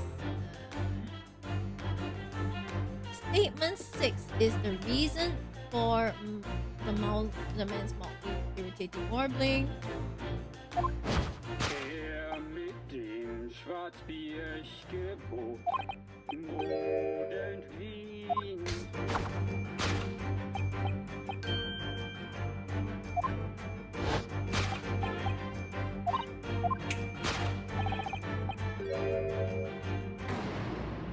Okay, we're gonna go. So what? It's some mix of herbs that gives you the urge to sing? Goodness, I should like to try some. And I like to hear her singing, but this man, just how long does he intend to keep up with that tune? How can none of you tell that it's not him singing? As I said, he's been stock still the entire time, and if you look closely, his lips aren't moving either. Ah! So I'm not sure what's actually responsible for the spirited singing, but I suspect the answer lies at the end of our gaze. Ah.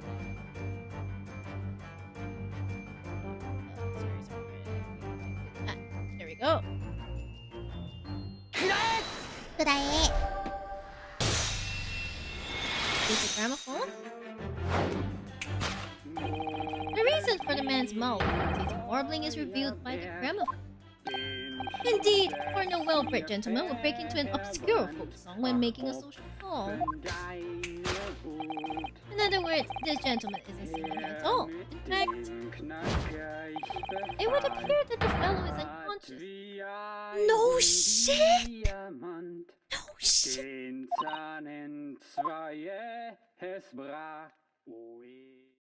Oh, thank God. Ah, the music seems to have stopped now. I ask you, Mr. Naruhodo. Yes? Why would I have purchased a recording of that gibberish? How should I know? Okay, let's continue. Next one we go. Statement.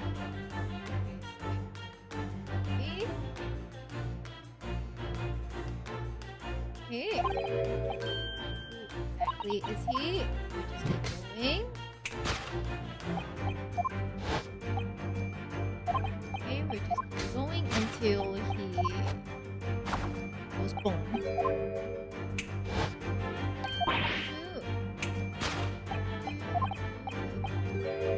This one belongs to the king of Germany. Are you sure? Although I've already established that he was actually the king of Bohemia, it seems Mr. Schultz intends to persist with his Germany theory for some reason. Come to think of it, the young prince was wearing a mask as well, wasn't he? Master Gotts, the boy whom you had in tears? Don't remind me. Or anyone else. Do you suppose all members of the aristocracy of mainland Europe wear masks? I'm sure they do. Well, probably, anyway. The point is, that mask doesn't belong to any king. No, right, as we well know. Because we can identify the true owner of this mask. Way. Oh, does it belong to us?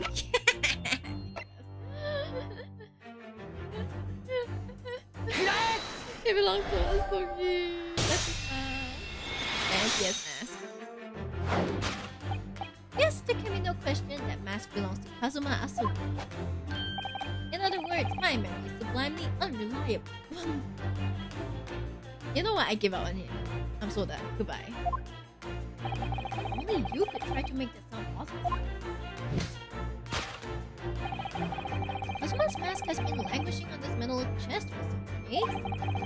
I know that doesn't explain why the gentleman is wearing it now. But it is now a simple matter to determine our guest's true identity. After all, the gentleman is unconscious. Just remove it, man. We need only excuse ourselves in advance, gently lift the mask, and peer beneath it.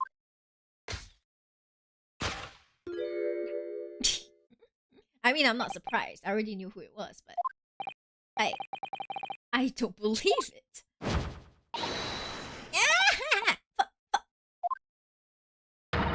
Father! I'm afraid, Mrs. Look, you must be mistaken. No! I think not, Mr. Schultz. Then it would appear our logical reasoning has once again revealed the truth. I feel like he's sweating bullets right now. This mysterious visitor is my unconscious father, Yuji Mikotoba. Logic and reasoning, or just looking and saying? Yeah, you see, he's so done with bullshit. Look at that face. Oh, seriously? I think we have to continue. Part 2. Let me just...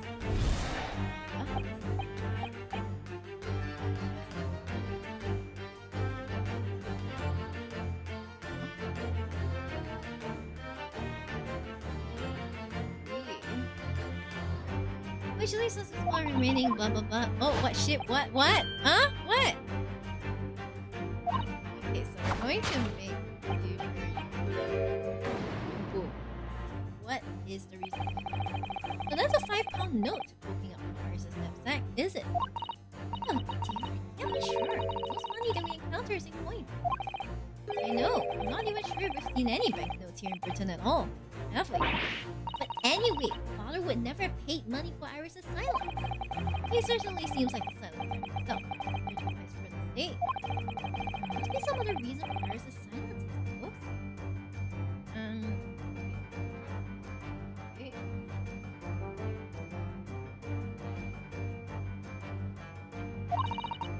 Perhaps what? Iris is trying so hard not to give away for her eyes. Something entirely different.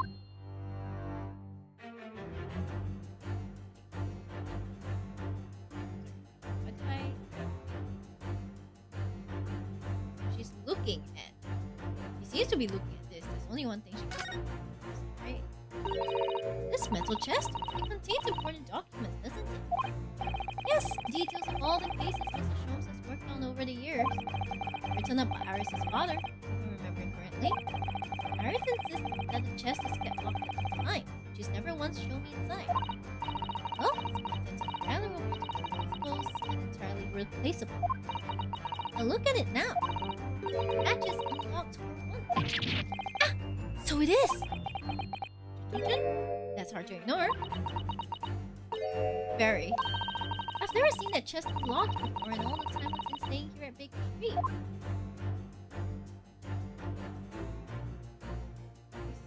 Oh, what she's really out with? Okay, so we need to open the chest. Is it? Do we need to open the chest? Like, how do I do this? Iris was looking. So I need to present it, right? Yeah, got it. Sitting and staring? Sitting and staring at what? You all are scaring me. Yes, the reason for muteness is concealed inside the chest. An excellent observation. For upon closer inspection, there is something to the chest's appearance. Oh, you're sitting and staring. Okay, stop it. Admit it. It's kept locked at all times, yet now the hatch is open. Evidently, this has something to do with your refusal to speak, Iris. But it's a simple enough matter to speak, I'm sure. I merely need to open this chest. Do your best. Here we go.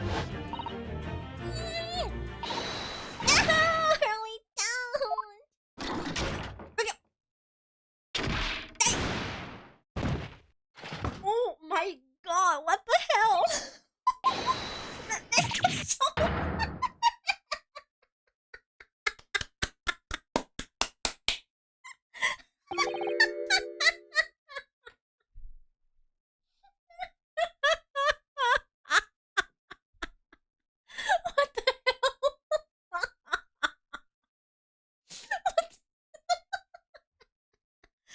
I was not expecting this at all.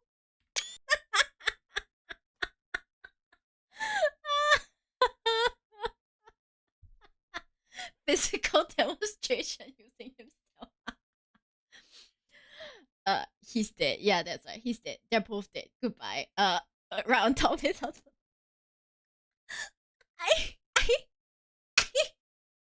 Why is he making that face? Oh my god. Why is he making? Now we know who tops. Hey, shh, shh. Shh. Guys, please. He's dead. Never! Oh, Hurley, I told you not to open it. Ah, so you found your voice now, Iris. Ah. In other words, what just happened clearly reveals the truth here. Yes, the real reason for his silence until now is... This is somewhat different to the usual dancing production you perform with Mr. Sholmes, isn't it? Well, you see, Mr. Sholmes has suddenly been taken off the equation, so... Well, he's left me alone on the ballroom floor, so I'm going to have to dance this next part solo. And anyway, I need to get to the bottom of this for my own peace of mind. Now then, Iris isn't usually the silent type. Oh, you mean you don't actually know the answer yet, despite that knowing point of the finger before? It's another whole thing. Okay, you understand? Miss Susato, sometimes a man needs to point his finger first and think later. You're gonna pass that trait onto your descendants. Oh, well, if you say so. I think we'd better examine it closely and try to rescue the situation.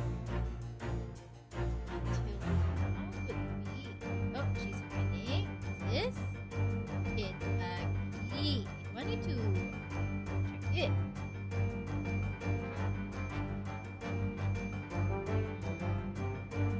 Okay, so it's the key. Let's just present it.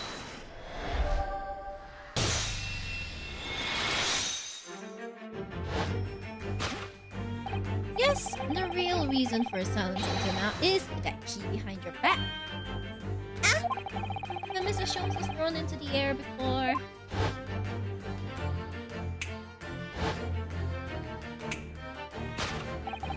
Just before you called out to try to stop him, you slipped something out of your mouth.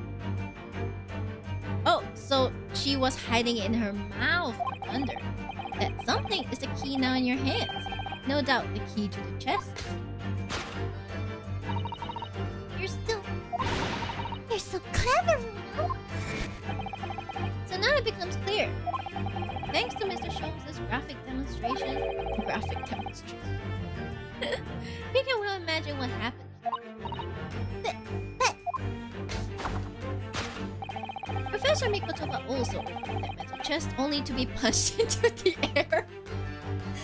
These two men suffered the same fate. Oh my god. I like how this is placed perfectly and then they all just landed there. And land sprawled on the settee. But wait, that doesn't explain all the facts.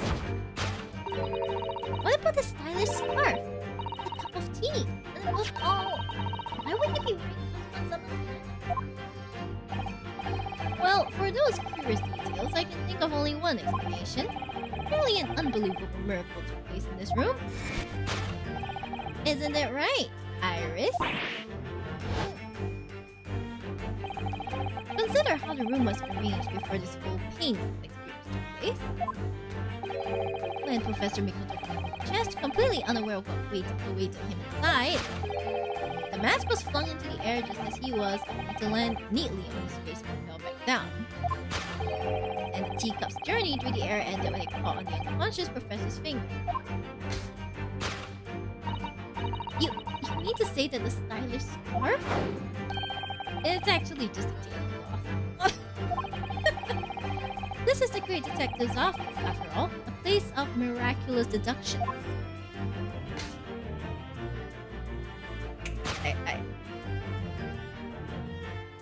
She dances too. Let's go. Would you expect anything less? I like how he just corrects the cloth, Lamau. Yeah, he just goes like, huh. It ain't scarlet cloth. Yes, you're right. It happened exactly as you said. Brilliant, Runo! Thus concludes Runo Sukinaruhodo's great deduction of this punchy puzzle. Seriously, you guys? So then, why don't they make a fresh pot of tea for us all?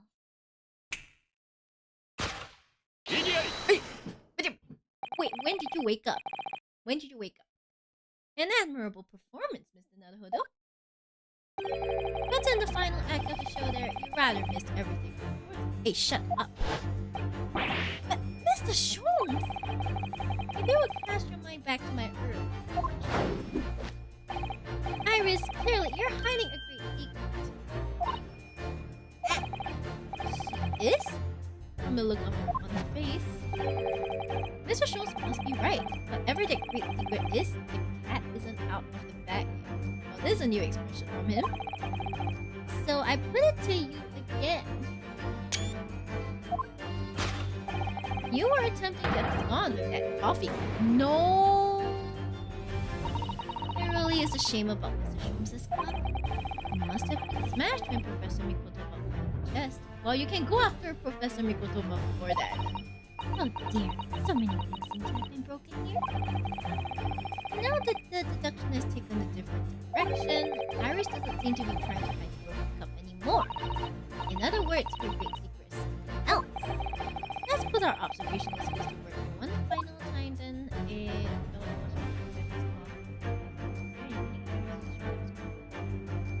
Ah!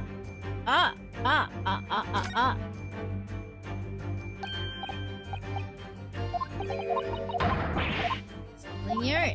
Okay, I'll just present this. He's trying to abscond with it. You can abscond with it. Oh, you're attempting to abscond the case file. You were attempting to abscond with that case file. Iris, as you know very well, nothing escapes the attention of a great detective, except everything. Yeah, the music changed. Yeah, I was like thinking, did the music change? It was so subtle though. It's very subtle. We visited Scotland Yard's autopsy laboratory earlier today, and Dr. Corey informed us that the autopsy report of Clint Van Zeeks had gone missing.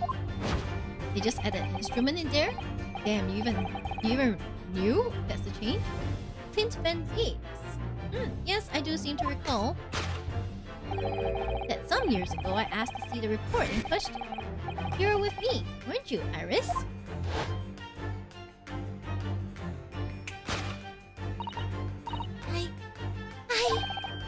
You mean it was you, Iris? So those papers you have there are... Sorry? Oh no, she's crying! Forgive me! No, not the baby! Crying! She's crying! Why are you crying, baby?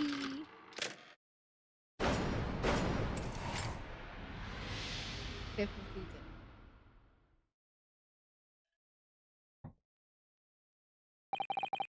In truth, I would like to have thought I could have predicted the booby trap chest. But it caught me completely off guard. I was very nearly the late consulting detective Elections. Why is his phrasing so funny? I'm sorry, Hurley.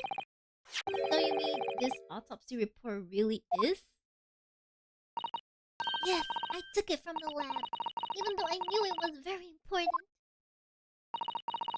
Was there something in it that troubled you, Iris? Not exactly something that troubled me.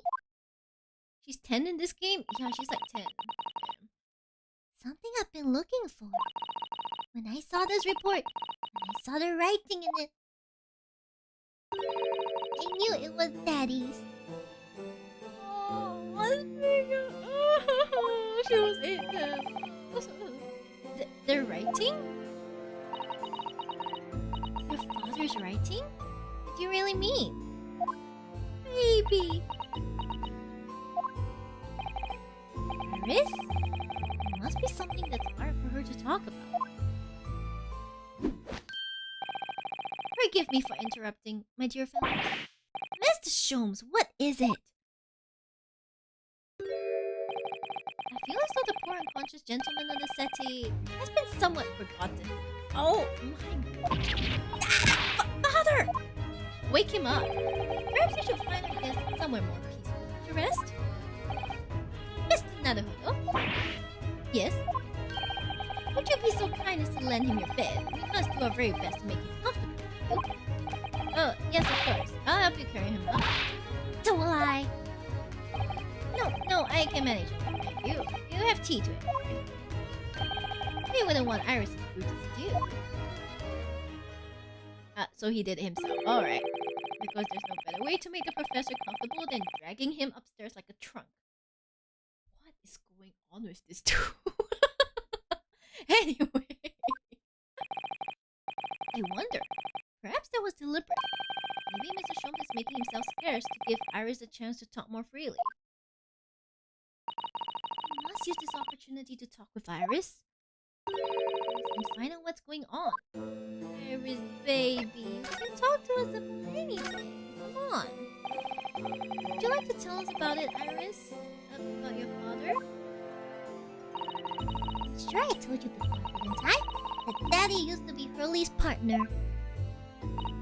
Yes, and that note about all the cases they solved together are kept inside that metal chest. That's right. Hurley told me, you see. He said that Daddy's somewhere far away now, so we can't meet. It's a way of describing it. Oof.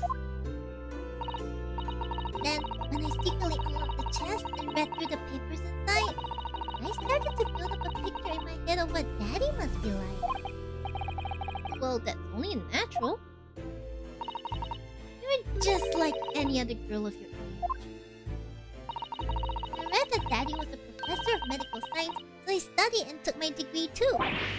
But, well, that's only natural. I suppose that's not natural. In that respect, you're not quite like any other girl of your age, though. Yeah, exactly. But there was one thing that I could never find out. Daddy's name. Ah! His name wasn't anywhere on any of the notes that he made about his work with Hurley. But then, one day... That's what happened, is it? When you saw this autopsy report, you finally managed to work it out. Is that right? Yes, So it was the handwriting on the report that caught her eye. Oh, I see. Okay. I saw the writing on the report. I could hardly believe it. I know that handwriting. I thought to myself, Because it was the same as the writing you'd seen on your father's case note. exactly. I was desperate to compare the two properly. I needed to see them side by side. I asked the doctor in the laboratory, but I was told I couldn't take the report away. Even worse, I was told that was the first and last time we'll be allowed even to look at it there. So you decided to steal it. I compared the autopsy report with the case notes I had here. There was no doubt. The handwriting was exactly the same. It was Daddy's. And the signature of the coroner at the bottom of the autopsy report. Read Dr. John H. Wilson. So that's how I finally found out. I learned Daddy's name at last. I see. Weird thing to keep hidden from Iris, don't you think? Like, for Sholmes to keep hidden from her? I see. Ever since then, I've called myself Iris Wilson. And that's also when I had the brilliant idea of writing stories all about Daddy's exciting times with Hurley. I decided there and then to outright the adventures of Sherlock Sholmes. Oh, Iris, I had no idea the stories had quite such a deep personal significance for you. I can see why the autopsy report was so important to her now. And why she was prepared to break the law to get her hands on it. Oh no? I must apologize, Iris. Ade! Sherlock, this is really all my fault. Really? I made a promise, you see, that until the time was right, I'll keep the details about your father a secret. No, I've been very naughty. I'll take the autopsy report back to Dr. Gory and apologize. I promise. Yes, we'll go together, I think. Can we at least see it? Then let me look after it for you until we get there.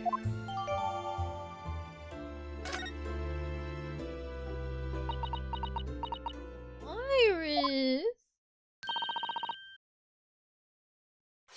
Okay, can we at least see it now? Is there, right? Okay, he was 33, between 9 and midnight. Death from a single step wound to the heart. recent scarlet ink stains visible on the little and ring fingers of the right hand. A no document in its corresponding ink was found. Apply to evidence recovered from the victim's stomach during autopsy. So it was something he ate. Something he ate or he drank, I guess. Interesting.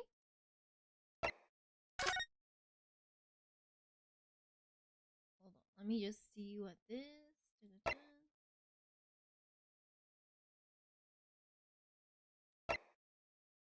Damn, Genshin Asogi said a whole bunch of nothing in his last written testimony.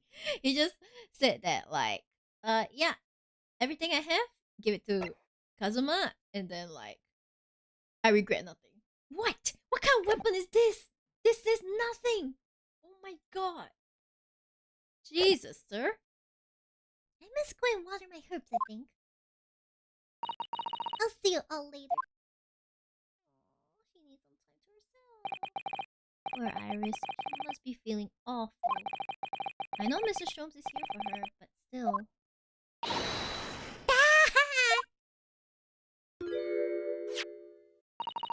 What? How?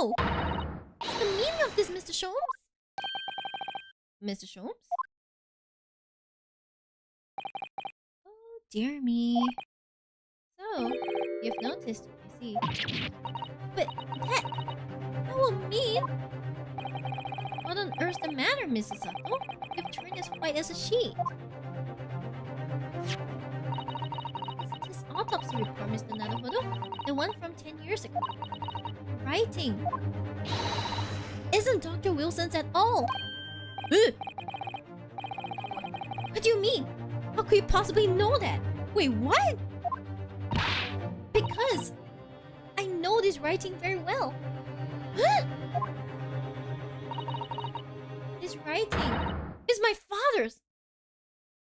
Excuse me? What? Professor Mikotomas?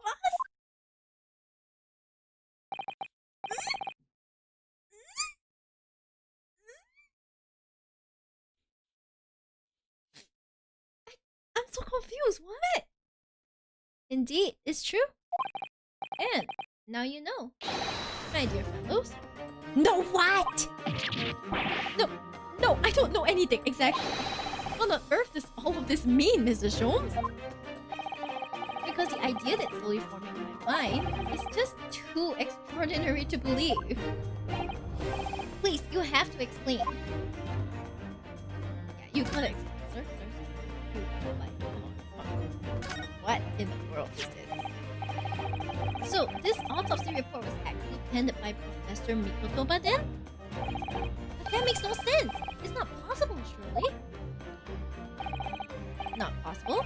My dear fellow, pray take a deep breath and think again. Yes, you're right. In some ways, it actually makes a great deal of sense. It does. 10 years ago is when father returned to Japan after his extended study tour in Britain. And prior to his return, where was Dr. engaged? Taco means hello, thank you so much for the raid. Hello, Pink Exorcist has arrived. Evil be gone. Woo! I was just chatting. What were you guys talking about? Or were you guys doing something fun? Welcome, Raiders. I'm Miyori Shiba, VTuber. Currently in the midst of a very incredible discovery in The Great Ace Attorney. I usually play Honkai Star Rail or Withering Waves. I often do weekly tarot readings, so that's kind of like my content. Hopefully you like it, and I yap a lot as well. So yeah, if that's your thing, feel free to join. But if not, like, feel free to bounce as well. Yeah, welcome to Shibdom. Ihondria, welcome. I hope I pronounced it. Hello, we were just yapping. Perfect. I love to yap too. I hope it was fun. Yeah, if you need to rest, Saku, you can go and rest. You don't have to feel pressure to stay around. Okay, but if you like to stay, I'll be happy to have you. Okay, moving on. Of course, he was an assistant in Dr. Wilson's laboratory. learning about forensic science. And as an assistant, he would have aided with the dissection work, making detailed notes, which would be assembled into the full autopsy report. Once the work was complete, the owner would check the content and put his signature on the document. In other words, the only writing of Dr. Wilson's report would be his signature at the end. But what Iris saw was the handwriting, right? And if that was all Mikotobas, then that means that... Yeah. Another round off, I have a fun stream. I enjoyed TGA. I love this game so much. I love it too. I can't wait to finish it. Yeah, go do your thing, Saku. I'll see you soon sometime around. Thank you so much for the raid. I'll take care of your community, okay? Y'all are stuck with me now. Let's go. Let's see. So Iris got the wrong end of the stick, you mean? We saw that and assumed the whole report had been written by Dr. John Wilson. No. She said specifically she compared the handwriting. Yeah, okay. She assumed it was written by him, right? Which is very understandable, of course. What a complicated situation.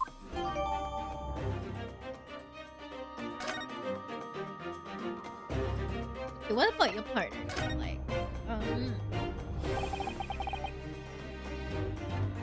thinking about it, most of what we know about you comes from the published stories of your exploits. Yes, the adventures of Sherlock Holmes, written by Iris. Oh, he's gone all silent.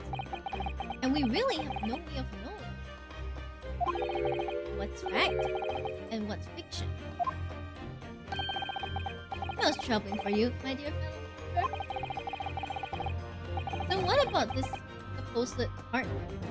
If he really exists or not? Ah, you've come straight to the point, I see. And please come straight to the end. I believe Iris explained it in one of his moments.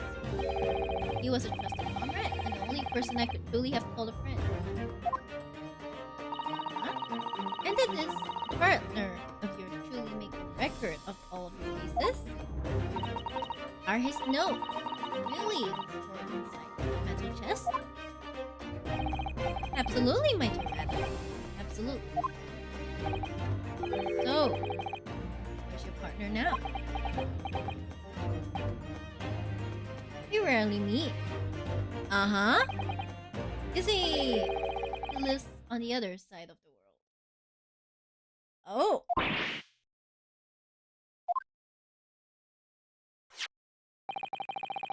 If this autopsy report and the records of all your old cases were penned by the same hand, and if the autopsy report was written, though not signed, by your famous partner, there would be only one logical conclusion. Huh? Pray, impress me. Your partner would have to be Yujin Mikotoba. In other words, Miss Osato's father.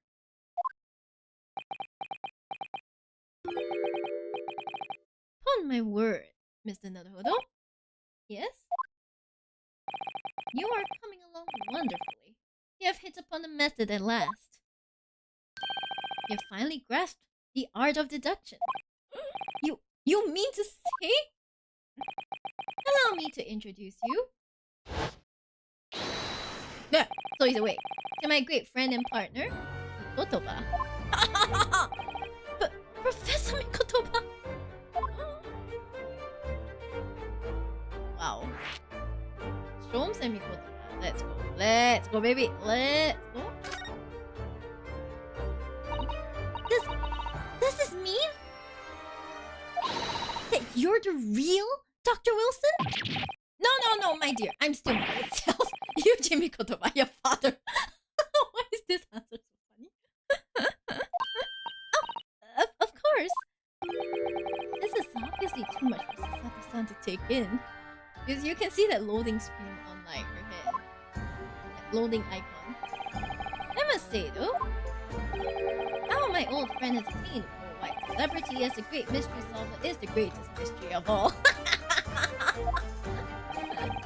I still remember the first time we met. Pray remind me. Where was it again? 16 years ago, Shomes. Oh my gosh, another raid. Hello, Peppa Kitsune. Hello, welcome in. Thanks for the Kitsune raid. Thank you. Oh my god, I'm trying to think of where all of you are coming from. You're all coming from different games. Hello. You're playing Suikoden? What? I'm sorry, what kind of game is that? It looks like a fighting game. I hope it went well. Hi Raiders, I'm your Shiba VTuber. I know my voice is dying because I've been streaming for like 4 hours and I've been talking almost non-stop since then. I play the Great Ace Attorney. I usually play Honkai Star Rail or Withering Race and do a lot of tarot readings for my viewers. Also, I love to talk a lot, so yeah. Hopefully you guys enjoy yourself here. It's a JRPG. Wonderful! Did you win, son? Did you win? Are you winning, son? Yeah, but anyways, no pressure to stay public. I hope everything went well. Okay? Yeah, if you need a good rest, frequent rest, I'll take care of your community. Okay. 8. We almost died to the first boss, but it's all good. Be good. Very good to hear. Go for it. Yes, quite. 16 years ago, you remember nothing. You are hit empty, no thoughts, Holmes.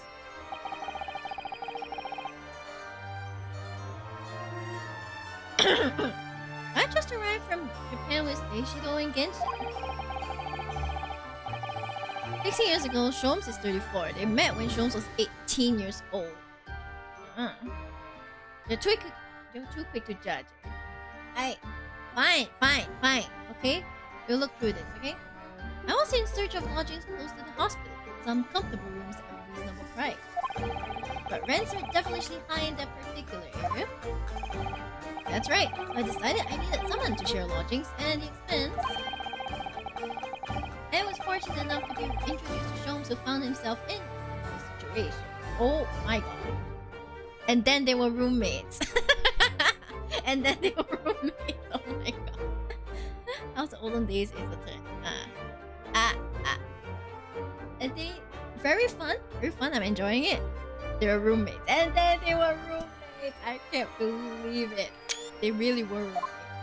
I was a fellow back then. Thanks for the raid, Weep Summer. Oh. Thanks for the raid.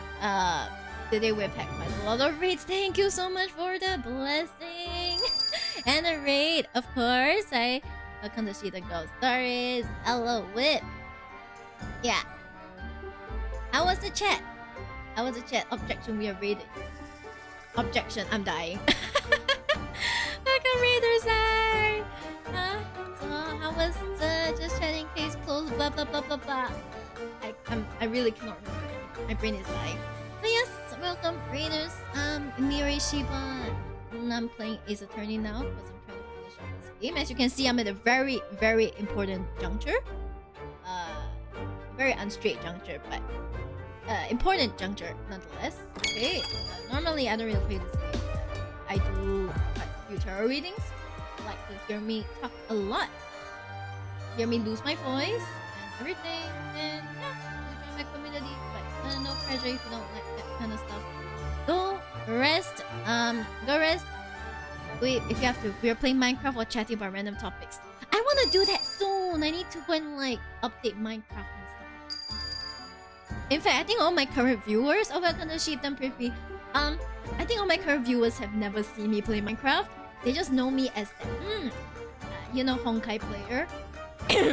Like, no one here is. Everyone here is like, what? Minecraft? She used to play Minecraft? Not time to bring back Minecraft, man. Children, they yearn for the mines. I'm children. Honkai is based though. Hey, Honkai Star Rail specifically. Let's just continue. Alright. I was a callow fellow back then, a mere shadow of the great detective you see before you now. You were 18. I was working at a hospital's chemical laboratory at the time, indulging my curiosities for a little game. situation of our cohabitation and us pursuing cases together, you see. I bet you guys pursue more than that together. Alright, go first. Ah, thanks for the hit, kid. Hard to believe it was a mere 6 years. We had a great many adventures. I see, go get dinner. Have fun. I mean, it's almost 2 a.m. here. So after I'm done with this. Okay, have fun. See you sometime soon. But in the last year of Photobus stay in Britain, the most infamous of cases presented itself. Okay, good night. Gotta start. The case with which you've become rather familiar yourselves, the professor killings. After the trial, Seishiro and I was summoned back home. Hardly surprising, given the circumstances. So there you have it. And as you know, all the details recorded by my trusty chronicler remain in that metal chest. This is just amazing. Professor Mikotoba really is Mr. Sholmes' famous partner. Susato's not happy. Susato's not happy at all. As an Ace Attorney fan, I see this stream as a win-win. A win-win? You mean the unstraight? Father. Goodness, my dear. What a cutting look. As your daughter, I'm very proud to learn that you are the great detective's great partner. But nevertheless, there's another mystery that I really must ask you to explain now. And that is? He's stuttering. You know very well what it is. The unresolved matter of Iris's father. Ah, of course, I almost forgotten about that one.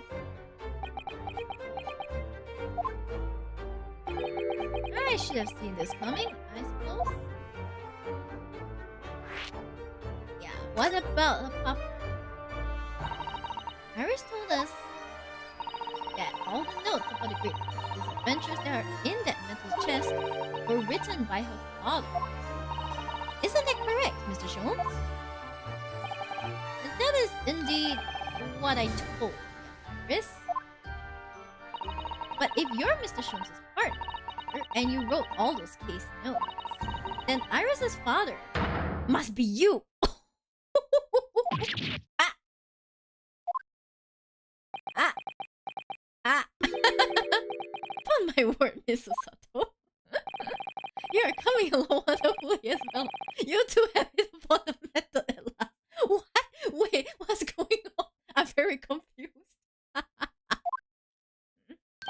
You finally grasped the art of deduction. Hey! What? He's shocked too.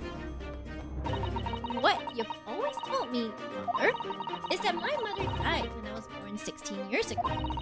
And you left me in grandmother's care whilst you embarked on your study toward Britain. And I've always accepted that. But all this about Iris... Ooh, there it is! Osato-san's eyes there! No, hold on a minute. It was very complicated. I mean, it's really not what you think. Then perhaps you'd like to explain exactly what it is. Oh, she's so ready. She's like, there it is. Now the eyes go from ice cold to red hot just before she... No, really, you've got the wrong end of the stick. Sholmes, say something, man. Welcome to Shibdom Waffle Brewery. Welcome. Ah, yes. The yellow creature is back, guys. Yellow creature's back. Let's go. That's quite enough, my fairy fellows. What, did he just like snap his fingers and suddenly he's yellow? Mr. Sholmes?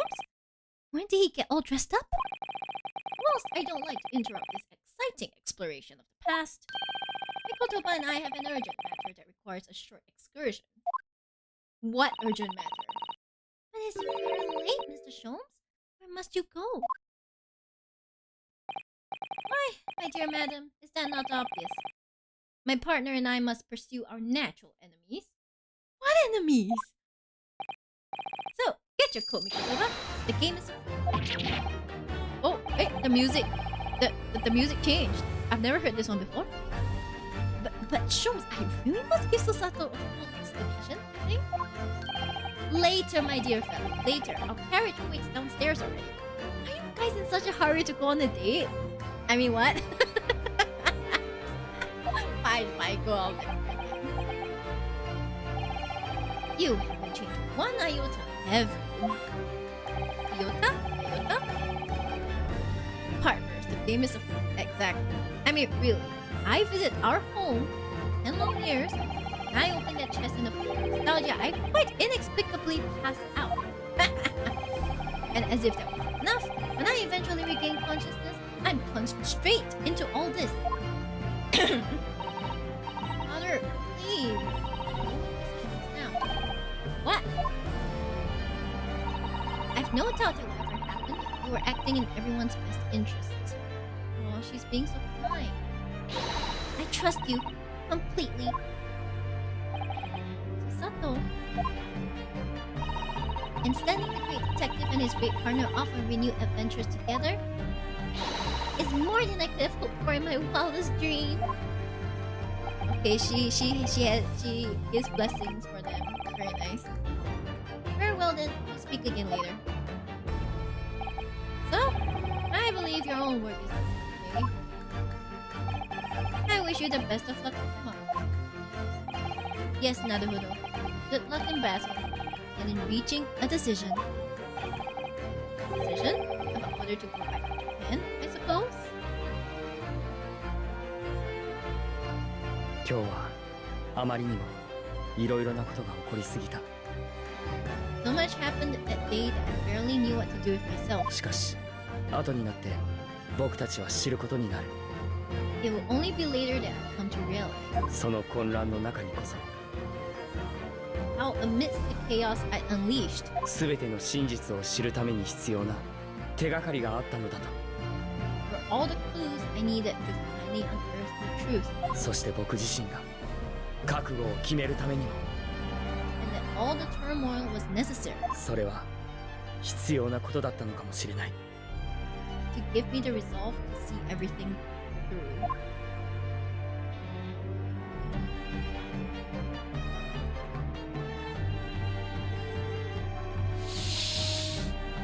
Holy! This was a dramatic 4 hours. Not gonna lie. Oh, true Otsu. The true Otsu. Oh my god, I'm dying. I'm actually dying. I need to marinate in my feels. I need to marinate my feels. Guys. Yeah, so that was a very unstraight, dramatic moment. I have to admit, that was way more unstraight than I expected it to be. I think I got my answer finally.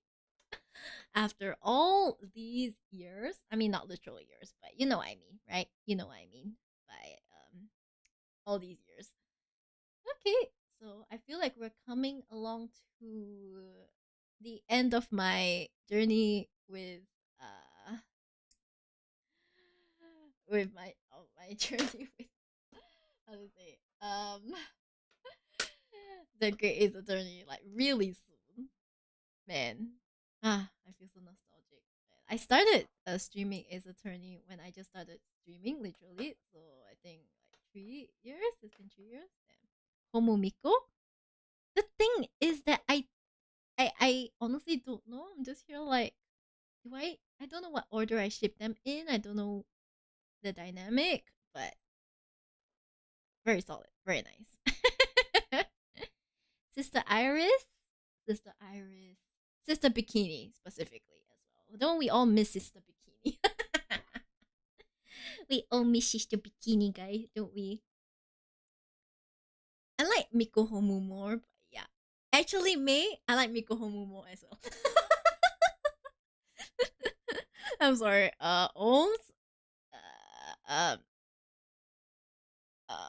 has more bottom energy. Anyway, Miko Homu for me. I see we all agree. We all agree. But yeah. So was it who you expected it to be? I had an inkling. It's like I kind of like see some ships around, but I didn't know whether that was the main ship. So this was mostly confirming like the dynamic and exactly who it was. So I was like Homo at the back always. The way you say it, he receiving them back shots. Is that what you're talking about, huh? Yeah. Anyway, fun fact: Sister Bikini was made short in order to fit her sprites on the original GBA cartridge. Was it because they ran out of memory? Back shot.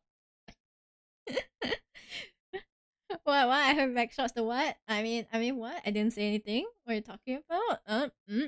Yes. Yeah. Okay. So, with my ladies, my very very excited ladies over here, we can definitely talk in DMs and stuff like that. Yeah, because it's really late. I'm actually dying. I haven't stayed up this late for a very long time, so I think my body is slowly giving out. My voice may not be giving out, but my body sure is. So, for those of you who joined me, about 13 minutes ago in the latest raid, sorry, I would have to, I'm going to have to wrap things up now. Okay, but don't worry, please stay with me while I send you guys off to someone else. My next stream will be, most likely on Sunday. I'll be doing tarot readings, so if you just like to talk to me, if you just like to come get a reading, I do give free readings, so you can come for that. Then yeah, that will be the next time I see you guys. If anything happens, I'll update everyone. Then yeah, we'll just see how it is. Okay, and next week on Friday, most likely I'll do this again, so it'll be TGA Fridays. All right. Okay, guys, thank you so much for today. Tsuyari, guys. Tsuyari. Tsuyari. Bye bye. Bye bye. Bye bye.